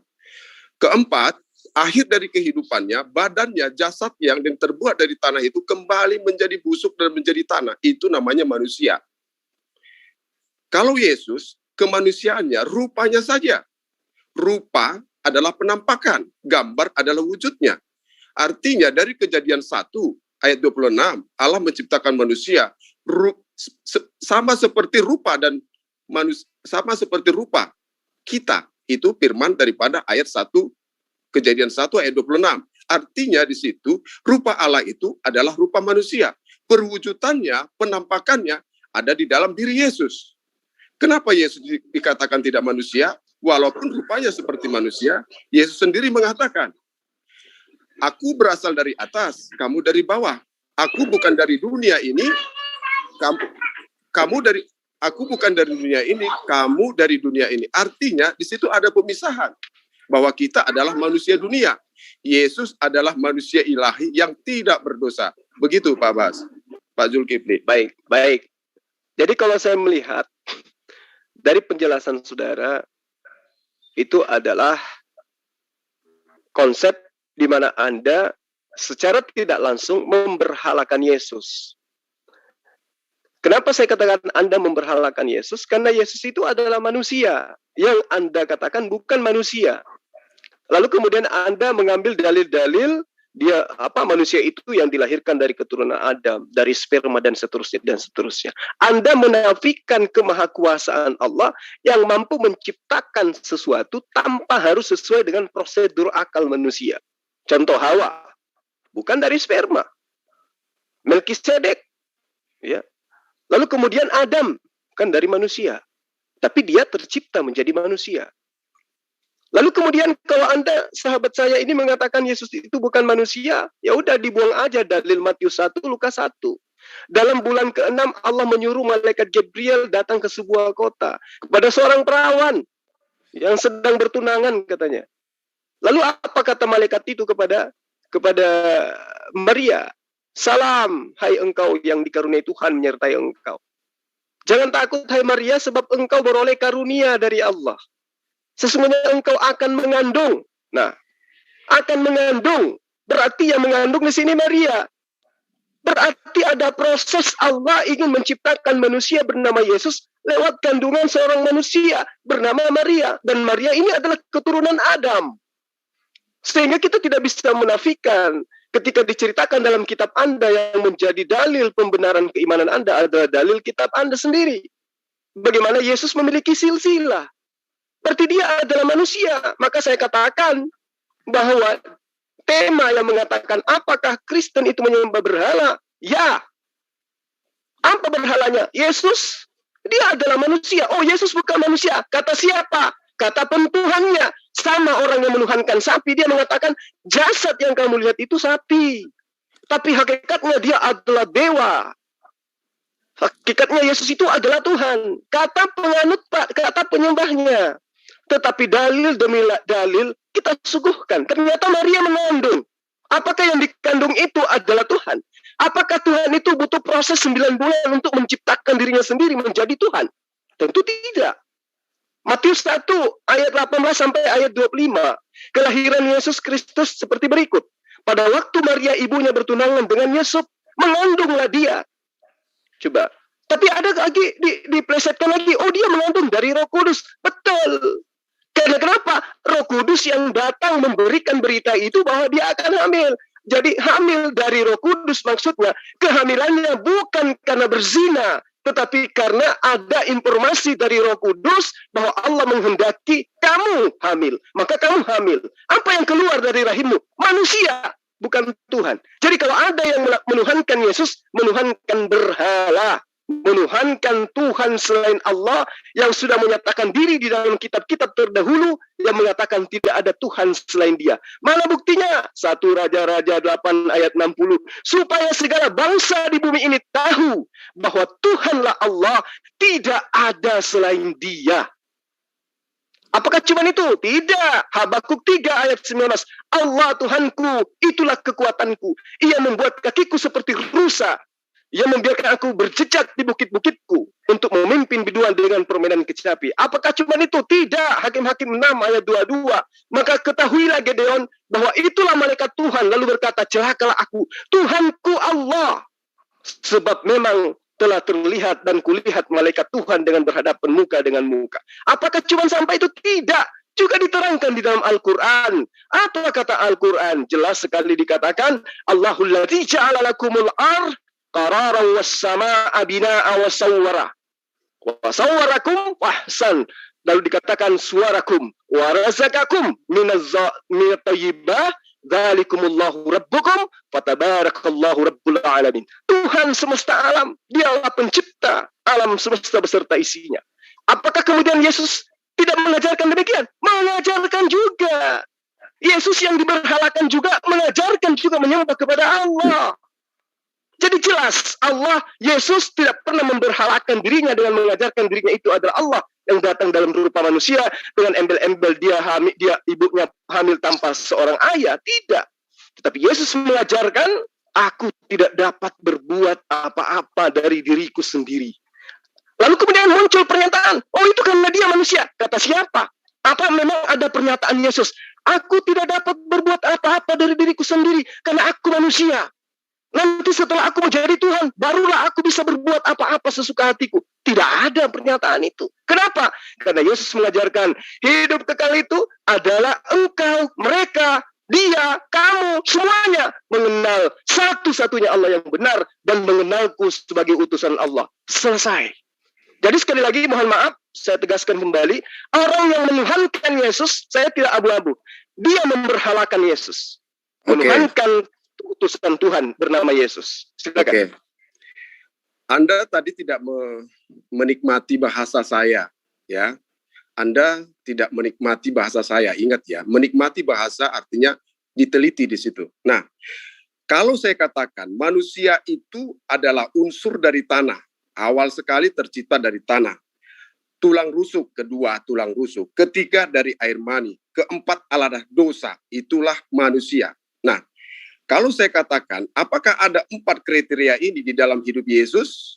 Saya bilang tidak ada. Anda cari yang keempat ini. Nah, kalau Anda bicara tentang aku tidak bisa berbuat apa dari diriku, kata Yesus, artinya seluruh kegiatan yang ada dalam hidup Yesus, seluruh perkataan Yesus adalah perkataan Allah itu sendiri. Sebab dia tidak termasuk dari perkataan-perkataan dari manusia ataupun apapun.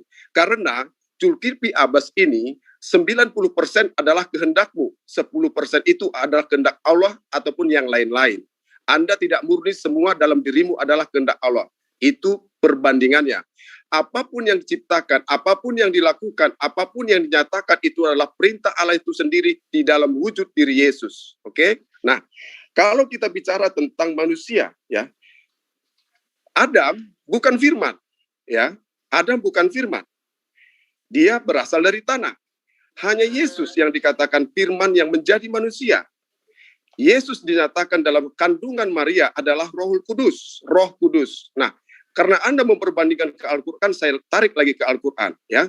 Di situ dinyatakan juga bahwa anak yang dikandungan Maryam itu adalah firman darinya, kalimatullah, ya, artinya firman Allah atau roh darinya atau roh dari Allah. Putra Isa Maryam itulah wujudnya. Nah, kalau saya berbicara tentang ketuhanan, pasti Anda bicara tentang manusia. Benar Anda bilang bahwa itu adalah berhala. Tetapi kalau jika saya balik, Anda tidak mengenal berhala itu, dan Anda tidak mengenal siapa Allah itu. Tanpa Yesus, Anda tidak akan bisa mengenal Allah, sampai kapanpun. Karena Yesus menyatakan, akulah dia. Kenapa saya bilang akulah dia? Murid-murid Yesus sendiri mengatakan, dan selalu heran, dan selalu bertanya-tanya, siapakah Yesus ini? Dia yang sudah dekat dengan Mesias tadi, dengan Yesus tadi. Dia bicara kepada Yesus, Guru, tunjukkanlah kepada kami siapa Allah itu, di mana Bapa itu. Tapi Yesus menjawab, Pilatus, sudah berapa lama aku bersama-sama engkau, tapi engkau tidak mengenal aku. Jika engkau melihat aku, engkau sama dengan melihat Allah. Itu pernyataan dari Yesus sendiri. Artinya tidak ada seorang pun di kolong langit ini mengatakan dirinya adalah Allah, kecuali Yesus. Apa kriteria daripada Yesus dianggap sebagai Allah? Allah Maha Pengampun, Yesus melakukan itu. Allah Maha Pencipta, Yesus melakukan itu. Allah Maha Kasih, Yesus melakukan itu. Ketika dirinya disalibkan, diolok-olok di kayu salib dan mati di dalam terkutuk di dalam hukum manusia itu sendiri, Yesus masih mengampuni orang-orang yang menyiksa dia, orang-orang yang menyalibkan dia. Yesus berkata, ya Bapa, ampunilah mereka, karena mereka tidak tahu apa yang mereka perbuat. Perintah ini keluar dari mulut Yesus sendiri. Artinya Bapa sendiri sudah diperintahkan oleh dia. Hanya saja Anda tidak mengerti tentang hakikat ilahi itu. Penyebutan Bapa di sini oleh Yesus artinya penyebutan keilahian dia. Kalau di dunia ini dia sebut dirinya adalah anak manusia. Nah, di situ perspektifnya daripada itu, kalau Anda perspektif pandangan tentang manusia itu benar. Tapi Yesus sendiri tidak manusia. Dari 4 kriteria itu tadi, tanah, tulang rusuk, air mani, dosa, itu tidak ada pada diri Yesus. Tetapi kalau Pak Zulkifli Abbas ada di sini. Nenek moyang kita adalah terbuat dari tanah. Dan kita adalah keturunannya melalui air mani. Dan begitu juga perempuan itu tadi, yang pendamping hidup daripada Adam tadi, adalah terbuat dari tulang rusuk Adam itu sendiri. Dan kita semua terjatuh dalam dosa. Pak Zulkifli Abbas, tidak ada manusia di kolong langit ini yang tidak berdosa. Hanya Yesus, sebab Yesus adalah Tuhan. Begitu, Pak. Katakan Yesus itu Maha Pengasih, Allah Maha Pengasih, Yesus Maha Pengasih. Ya, Allah betul. Maha Pengampun, Yesus Maha Pengampun. Allah Maha Pencipta, Yesus Maha Pencipta. Sekarang saya balik. Allah Sorry, saya balik. Yesus mati. Apakah Allah pernah mati? Yesus tidur. Apakah Allah pernah tidur? Yesus dilahirkan. Apakah Allah pernah dilahirkan? Yesus makan. Yesus kelaparan. Yesus tidak tahu hari kiamat. Apakah Allah berlaku seperti itu? Tidak. Saya Itu jawab. satu. Tunggu. Kemudian, ketika Anda mengatakan tidak ada manusia seperti Yesus, karena Yesus itu adalah manusia tidak pernah punya dosa, Anda salah. Ya, saya kalau paparkan dosa-dosa Yesus kepada Anda akan kaget. Banyak dosa-dosa Yesus itu. Paparkan Ya, saja. sayang sekali ini saya sudah sedikit lagi Jumatan ya, tapi nggak apa-apa. Yesus itu pertama, bukan karena tuduhan. Ini saya hanya menggunakan dalil yang ada dalam kitab Anda. Yesus mengatai orang lain itu bodoh. Yesus mengatai orang lain pencuri dan perampok. Semua manusia yang datang sebelum aku adalah pencuri dan perampok. Berarti ibunya juga dikatai pencuri dan perampok. Kemudian Yesus mengatai orang lain itu goblok. Lukas 24 ayat 25. Lalu kemudian Yesus mengatakan Yesus melakukan penipuan ya melalui kitab Anda. Bukan saya nuduh dia, tapi kitab Anda yang mengatakan. Contoh di dalam Yohanes 7, pergilah kamu ke pesta itu. Aku belum pergi ke situ karena waktuku belum genap. Demikianlah kata Yesus kepada mereka. Dan lagi ia pun tinggal di Galilea. Tetapi sesudah saudara-saudara Yesus berangkat ke pesta, ia pun pergi ke situ juga. Tidak dengan terang-terangan, tetapi dia katakan dengan diam-diam. Coba, Yesus pergi dengan diam-diam, padahal dia katakan, pergilah kamu ke pesta itu. Aku belum pergi ke situ karena waktuku belum genap. Tapi sebelum muridnya tiba, ternyata dia sudah tiba duluan. Itu adalah penipuan, itu adalah itu adalah pembodohan. Kemudian di dalam Matius 24 ayat 3, ketika Yesus duduk di atas bukit Zaitun, datang murid-muridnya kepadanya untuk bercakap-cakap sendirian dengan dia. Kata mereka, katakan kepada kami bila manakah itu akan terjadi dan apakah tanda kedatanganmu dan tanda kesudahan dunia ini. Apa jawab Yesus? Apa jawab Yesus? Dia katakan bahwa sebelum semua orang yang ada pada hari ini, angkatan ini berlalu, sebelum semua yang ada di sini mati, sesungguhnya angkatan ini tidak akan berlalu sebelum semua ini terjadi. Faktanya apa? Sampai hari ini, orang-orang yang hidup pada masa Yesus itu sudah pada mati semua, tapi dia belum juga nongol-nongol sampai sekarang. Coba, apakah ini pembodohan atau penipuan? Itu dalam kitab Anda loh. Jadi Yesus itu dikatakan menggombal dia dengan tipuan. Ketika Yesus dikatakan, katakanlah kepada kami bila manakah itu terjadi. Katanya sebelum ya Yesus mengatakan gini, aku berkata kepadamu sesungguhnya angkatan ini tidak akan berlalu sebelum semua ini terjadi. Di ayat 3-3-nya, demikianlah juga jika kamu melihat semuanya ini, ketahuilah bahwa waktunya sudah dekat, sudah di ambang pintu. Lalu dia katakan di ayat 30-nya, aku berkata kepadamu sesungguhnya angkatan ini tidak akan berlalu sebelum ini terjadi. Ya, di ayat 32 lagi dikatakan, aku berkata kepadamu sesungguhnya angkatan ini tidak akan berlalu sebelum semua ini terjadi. Tapi apa faktanya? Apa faktanya? Faktanya orang-orang itu sudah pada meninggal. Sampai hari ini Yesus belum kembali, belum kelihatan di atas tahta, di awan-awan. Padahal dia katakan sebelum ya angkatan ini berlalu, saya akan datang. Faktanya tidak datang-datang dan orang-orang itu sudah pada meninggal. Ini adalah tipuan. Itu salah satu. Lalu kemudian yang kedua, Yesus juga menyeru orang lain dengan sebutan anjing. Itu adalah dosa, Pak. Menyebut orang dengan sebutan yang kurang elok itu adalah dosa. Apalagi dia adalah contoh, teladan. Ketika orang mendatangi dia, bersujud menghormat kepadanya, Tuhan tolonglah aku. Yesus berkata, tidak patut bagi roti disediakan bagi anak-anak dan melemparkannya kepada anjing. Jadi dia menuduh wanita itu adalah anjing. Itu sekelumit. Nanti ada tema baru, kita akan membahas daftar dosa-dosa Yesus. Kembali kepada keberhalaannya dia. Ya, saya katakan kepada sahabat saya, Yesus di dalam Yohanes 8 ayat 42, aku datang bukan atas kehendakku sendiri, melainkan dialah yang telah mengutus aku. Jadi ketika Anda mengatakan Yesus itu adalah Tuhan yang datang dalam rupa manusia karena bukan sperma, karena bukan ini, bukan itu, dan itu, faktanya dia datang bukan atas kehendaknya sendiri. Berarti Yesus itu adalah ciptaan, murni ciptaan. Layaknya Zulkifli datang bukan atas kehendak Zulkifli. Zulkifli datang lahir menjadi seorang laki-laki, bukan menjadi seorang perempuan. Tidak ada negosiasi, lahirkan saya menjadi seorang laki-laki, lahirkan saya di tanah Makassar, lahirkan saya di tahun sekian. Tidak ada. Aku datang bukan atas kehendakku sendiri. Jadi Yesus itu sama dengan makhluk-makhluk yang lain. Dia adalah ciptaan. Sehingga yang menuhankannya, menuhankan berhala. Silakan. Anda berkata seperti itu karena Anda tidak tahu tentang hakikat Tuhan, tidak tahu tentang perkataan Tuhan, sebab Anda adalah orang manusia berdosa. Kenapa? Karena Anda manusia berdosa, maka Anda mengikuti ajaran manusia berdosa. Coba cari di Al-Quran itu, Al-Fat 48 ya. Quran 48 ayat 2, bahwa Muhammad berdosa ya. Dosanya adalah dosa yang masa lalu dan dosa yang akan datang. Itulah tentang ajaran manusia yang memang penuh dengan dosa. Itu tidak bisa dipungkiri sebab itu tertulis di Al-Quran. Makanya Anda juga mengikuti ajaran daripada ajaran manusia berdosa. Jadi, kalau Anda mengatakan tentang makanan itu tidak layak dikasihkan kepada anjing, berarti Anda tidak mengetahui tentang firman Tuhan itu, tentang perkataan Tuhan Yesus. Artinya seorang anak-anak makanan itu tidak layak diberi kepada anjing, tapi perempuan itu mengatakan itu sisanya. Ya, artinya kita harus mendahulukan dulu ke makanan itu kepada manusia itu sendiri. Oke? Dan banyak terjadi di dunia ini sekarang. Ada manusia kelaparan, ada kelebihan, tetapi itu sisa segala macamnya tidak diberikan kepada manusia. Artinya kelayakan memberi makanan itu kepada manusia itu sendiri, bukan kepada anjing. Nah, itu salah satu Anda sudah berpikir tentang dosa itu tadi. Karena Anda memikirkan perkataan Tuhan itu di dalam nafsu dosa tadi.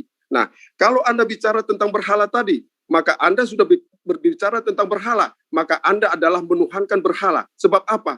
Anda tidak mengerti tentang Tuhan, maka dari itu Pak Zulkifli Abbas, Anda tidak mengerti siapa Tuhan itu, sampai sekarang pun Anda tidak mengenal Allah itu. Sebab itu Anda berbicara tentang nafsumu sendiri, sebab ajaranmu sesuai dengan Al-Fat 48 tadi, Quran 48 ayat 2 sudah mengajarkan tentang manusia itu berdosa. Muhammad juga berdosa. Dari itulah Anda tidak menyesuaikan pemikiran antara manusia dan menyesuaikan apa makna dari perkataan Tuhan Yesus sendiri.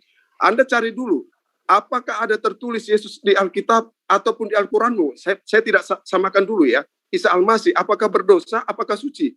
Dan kamu cari juga di dalam Alkitab, apakah Yesus bersalah, apakah Yesus berdosa? Cari. Nah, contoh saja. Sering dikatakan di situ, Yesus mencuri keledai. Itulah perspektif pikiran kamu. Orang adalah pikiran manusia yang sempit. Anda tidak berhikmat untuk kata-kata itu. Anda punya emosional yang mengatakan tentang ketuhanan itu.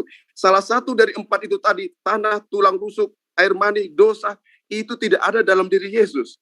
Kalau Allah itu Maha Pengampun, dari mana Anda tahu? Allah itu Maha Pengampun. Kalau Allah itu Maha Pengasih, dari mana Anda tahu? Semua itu sudah digenapi oleh Yesus. Itulah artinya tentang kasih. Apa sih yang diajarkan oleh Yesus? Anda tahu. Kasihilah Tuhan Allahmu dengan segenap hatimu, dan kasihilah sesamamu seperti manusia itu sendiri. Titik. Itulah penggenapan seluruh daripada kitab Taurat itu. Ya, di Perjanjian Baru, Yesus juga mengatakan tentang perintah kasihilah sesamamu manusia. Tidak ada yang lain. Sampai musuh pun dikasihi. Tetapi saya sebagai manusia tidak bisa melakukan itu, tapi ajaranku ajaran tentang kasih. Kalau saya tanpa pipi kiri, tanpa pipi kanan, bukan berarti itu orang bodoh. Artinya jika kamu disakiti, janganlah balas dengan kejahatan. Itu Pak Zulkifli Abbas. Jadi makna manusiamu, perkataan manusiamu dan perkataan Tuhan itu jauh beda. Contoh saja, Yesus ditertawai ketika Yesus menghidupkan anak perempuan kecil yang mati. Sedangkan orang-orang melihatnya, menertawai. Orang mati kok dibilang hidup, ya? Orang manusia mengatakan mati, tetapi Yesus mengatakan tidur. Itu maknanya berbeda. Jika kamu mengatakan orang mati, tidak ada punya nyawa, kamu bilang mati, itulah benar. Tapi Yesus menjawab, dia bukan mati, dia tertidur. Apa kata Yesus? Hai anakku, bangunlah. Itu perkataan. Jadi makna-makna dari semua itu, Anda tidak mengetahui. Contoh juga, Yesus lapar, mengutuk satu pohon ara. Kamu tahu itu juga Abbas artinya. Ketika Yesus datang di pohon itu, di pohon ara itu, tidak didapatkan buah. Yesus merasa haus dan lapar. Tidak ada buah di situ. Artinya jika kamu Zulkifli punya harta, punya kekuasaan, bagilah kepada hamba-hambamu atau manusia-manusia yang lain. Bagilah kepada saudaramu. Jika engkau tidak membagikan buah-buah kehidupanmu, berkatmu, kamu akan terkutuk. Itu kata Yesus.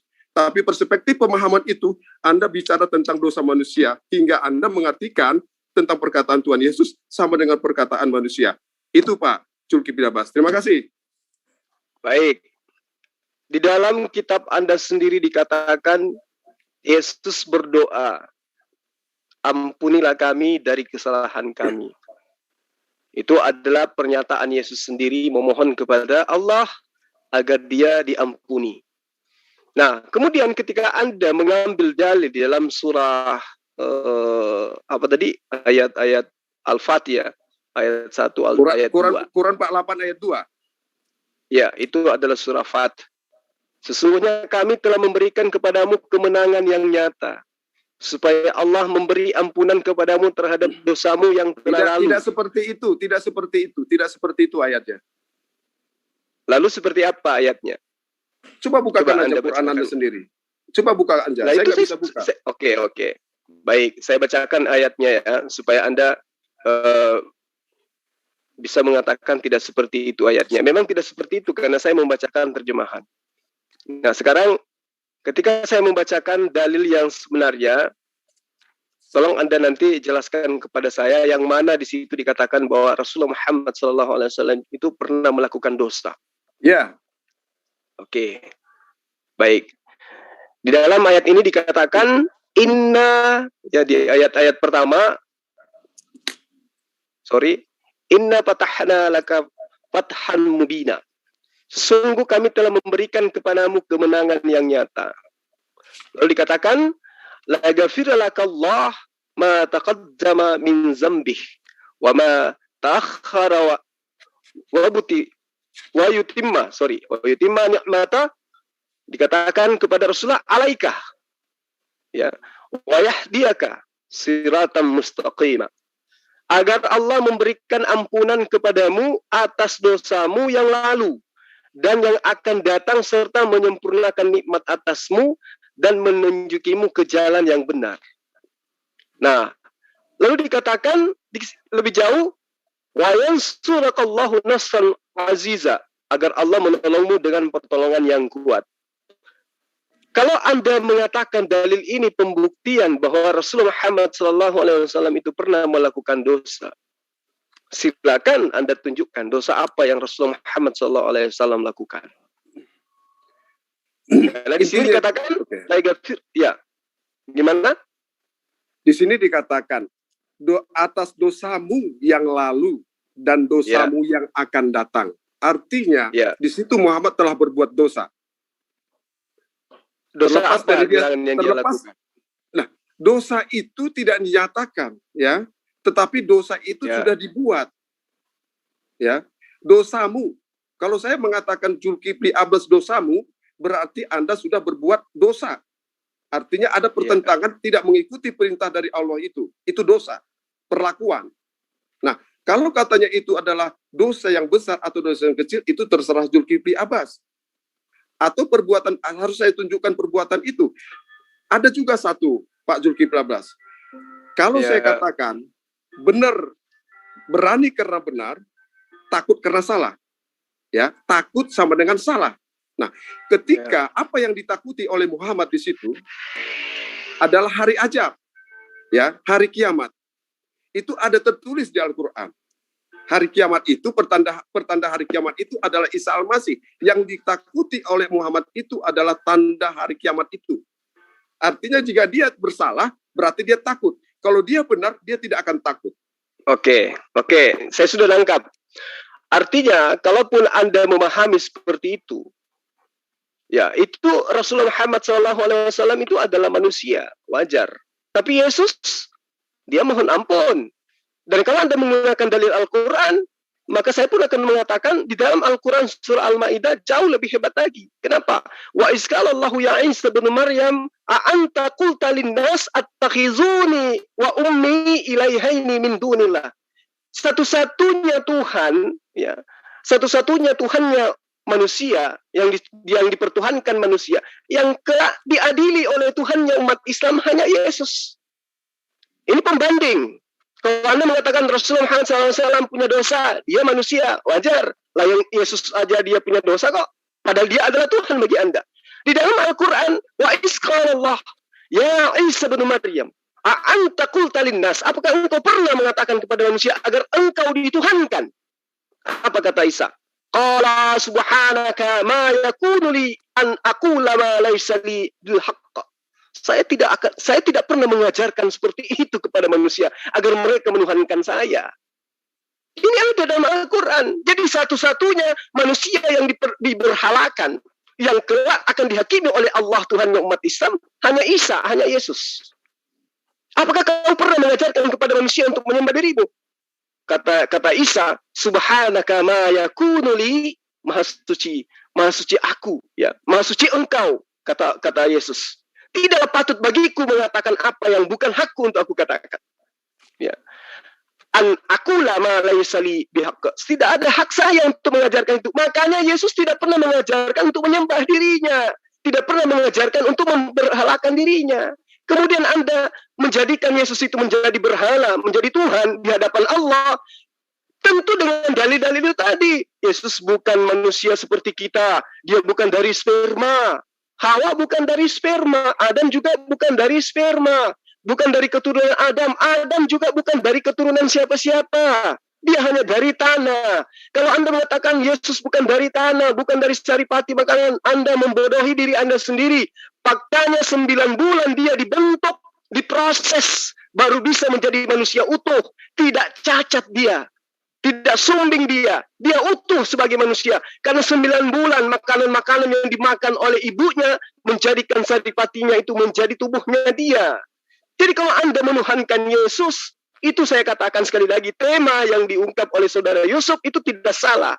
Apakah Kristen itu pagan? Jawaban Zulkifli M. Abbas 1.000.000% yes. Oke. Itu jawaban saya. Oke, terima kasih Zulkifli Abbas. Memang Anda tidak mengenal Allah, sampai kapanpun Anda tidak mengenal Allah itu sendiri. Anda yang tidak mengenal Allah, yang Anda kenal itu ciptaan Allah, bernama Yesus. Oke, biarkan Allah dulu, itu tidak ada Tuhan selain dia. Sementara Yesus juga mengajarkan tidak ada Tuhan selain Allah. Yesus mengajarkan itu. Oke, biarkan dulu saya bicara, Pak Zulkifli Abbas. Saya akan menjawab pertanyaan-pertanyaan. Silakan. Anda harus pahami, ya. Kalau Anda atau saya?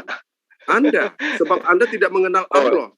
Sampai kapanpun Anda tidak mengenal Allah. Anda mengenal Allah itu seperti apa? Coba, saya tanya dulu. Anda mengenal Allah yang disembah, sembahan Yesus itu seperti apa adanya? Coba, Yesus itu menyembah. Ingat, Yohanes 4 ayat 22, aku menyembah apa yang aku kenal. Pertanyaan saya, seperti apa sembahan Yesus itu? Silakan. Coba, saya lihat. Dengar ya. Kita kerucutkan. Anda mengatakan saya tidak mengenal Allah. Yesus mengatakan, kalau Anda mengatakan aku dan Bapa adalah satu, kemudian Yesus itu adalah Tuhan. Ketika Yesus dibunuh, apakah Allah juga dibunuh? Kamu tidak mengerti tentang pembunuhan itu. Kamu atau saya? Artinya, begini. Kamu atau saya? Ketika Yesus ditampar, apakah Tuhannya Yesus juga ditampar? Buktinya dia tidak melawan toh. Enggak, itu Yesus yang saya tanya. Ketika Yesus ditampar, apakah Allah yang disembah Yesus juga ditampar? Zulkifli Abbas, saya akan ajari kamu ya. Kamu yang mau ajarin saya atau saya ngajarin kamu? Sekarang saya tanya, apakah sembahannya Yesus itu ketika Yesus dibunuh juga Allah? Kamu tidak akan Allah dengan cara kata Allah saja dari Al-Quran. Ngapain Anda yang mau ngajarin saya? Kamu itu bahasa Indonesia. Kata Allah aja itu ambilnya dari Al-Quran, kawan. Kalau kamu pakai Al-Quran, nggak bisa. Kamu jangan Yesus sebut mengatakan, dengar, Yesus mengatakan di dalam Matius 10 ayat 40, barang siapa menyambut kamu, ia menyambut aku, dan barang siapa menyambut aku, ia menyambut dia yang mengutus aku. Sekarang saya tanya kepada Anda, siapa yang mengutus Yesus? Jangan bertanya terus, saya bertanya dulu. Ya. Saya tanya kepada Anda supaya Anda paham apakah Anda itu kenal Allah atau tidak. Siapa yang mengutus Yesus? Jawab. Dengar dulu. Saya nggak mau dengar yang lain. Ya. Saya hanya ingin mendengarkan jawaban Anda. Siapa yang mengutus Yesus? Yang namanya mengutus bagi pikiranmu manusia itu. Saya tidak tanya Anda silakan berasumsi. Saya yang menjadi jawab manusia. Siapa yang mengutus Yesus? Saya jawab nih. Firman yang menjadi manusia. Yang menjadi manusia. Saya tanya siapa yang mengutus Yesus? Siapa yang mengutus Yesus? Itu sendiri. Allah itu sendiri. Kalau Allah itu sendiri yang mengutus Yesus, berarti Yesus itu bukan Allah. Apa-apa. Sekarang saya karena Yesus sendiri mengatakan, aku datang bukan atas kehendakku sendiri. Silakan aja Anda ngomong. Saya juga akan ngomong. Karena saya lebih paham kitab Anda, saya lebih paham ajaran Yesus daripada Anda. Yesus mengatakan, aku datang bukan atas kehendakku sendiri. Berdosa, Zulkifli Abbas. Anda telah mengikuti ajaran manusia berdosa. Jelas. Anda juga mengikuti ajaran Paulus yang berdosa. Yang Anda ajarkan ini adalah ajaran Paulus. Ajaran Paulus itu adalah manusia berdosa. Tunjukkan sama saya, tunjukkan sama saya Zulkifli Abbas, Yesus berdosa. Tunjukkan. Pak Abdon Sagala. Tadi saya sudah tunjukkan dosa-dosanya Yesus. Mana ayatnya berdosa? Muhammad jelas berdosa, itu yang Anda ikuti. Itu tadi saya sudah menunjukkan kepada Anda. Yesus berdoa kepada Allah, ya Allah, ampunilah dosa kami dan kesalahan kami. Kamu tidak mengerti kami juga mengampuni orang yang bersalah kepada kami. Ini Yesus berdoa minta ampun. Ternyata dalilnya Yesus minta ampun. Yesus yang tahu Tuhan kan, yang saudara bersalahkan, minta ampun kepada Allah. Doa yang diajarkan Yesus adalah kepada murid-muridnya. Jadi Yesus berdoa memohon ampun kepada Allah. Ya, jadi Bang Abdon, Bang Jomal, mohon pengertiannya sebentar perhatiannya. Karena ini waktu masuk ke Jumat. Oke lah, ini udah jam berapa nih? Saya bisa dilanjut aja sholatan setelah Jumatan gitu. Oke, silakan Pak. Oke, terima kasih Bang Zulkifli Abbas. Terima kasih Bang, terima kasih. Thank you Bang. Lagi. Bisa thank you buat semua. Siap. Oke, terima kasih buat semua ya. Oke. Makasih Bang Abdon Sagala. Thank you. Bang Yusuf sebelum saya pamit, itu tema jangan diganti ya. Kalau perlu dijawab aja. Ya. Apakah Kristen menyembah berhala? Ya atau tidak? Tolong dijawab kata Zulkifli di situ, yes. Oke. Demikian para sahabat sekalian, saya pamit dulu karena di sini sudah mau sholat Jumat. Buat sahabat saya tadi, Abdul Sagala, ya, saya menyebarkan bukan karena kebencian, karena saya sayang Anda. Saya mengajarkan Yesus itu bukan Tuhan, tapi Dia adalah manusia. Nanti kita sambung lagi. Iya, baik. Terima kasih. Oke, siap. Dengan senang hati. Bisa koordinasi dengan Bang Yusuf ya untuk bisa masuk ke sini lagi. Mohon maaf ya untuk ini. Oke, para sahabat sekalian, yang karena di sini sudah hampir sholat Jumat, saya pamit. Terima kasih atas segala perhatian teman-teman yang ada di live comment juga, sahabat yang ada di room. Terima kasih telah menemani saya ya di materi kita pada siang hari ini. Saya pamit dulu. Wabillahi taufiq wal hidayah. Assalamualaikum warahmatullahi wabarakatuh. Salam satu Tuhan. Allahu Akbar. Allahu Akbar. Waalaikumsalam.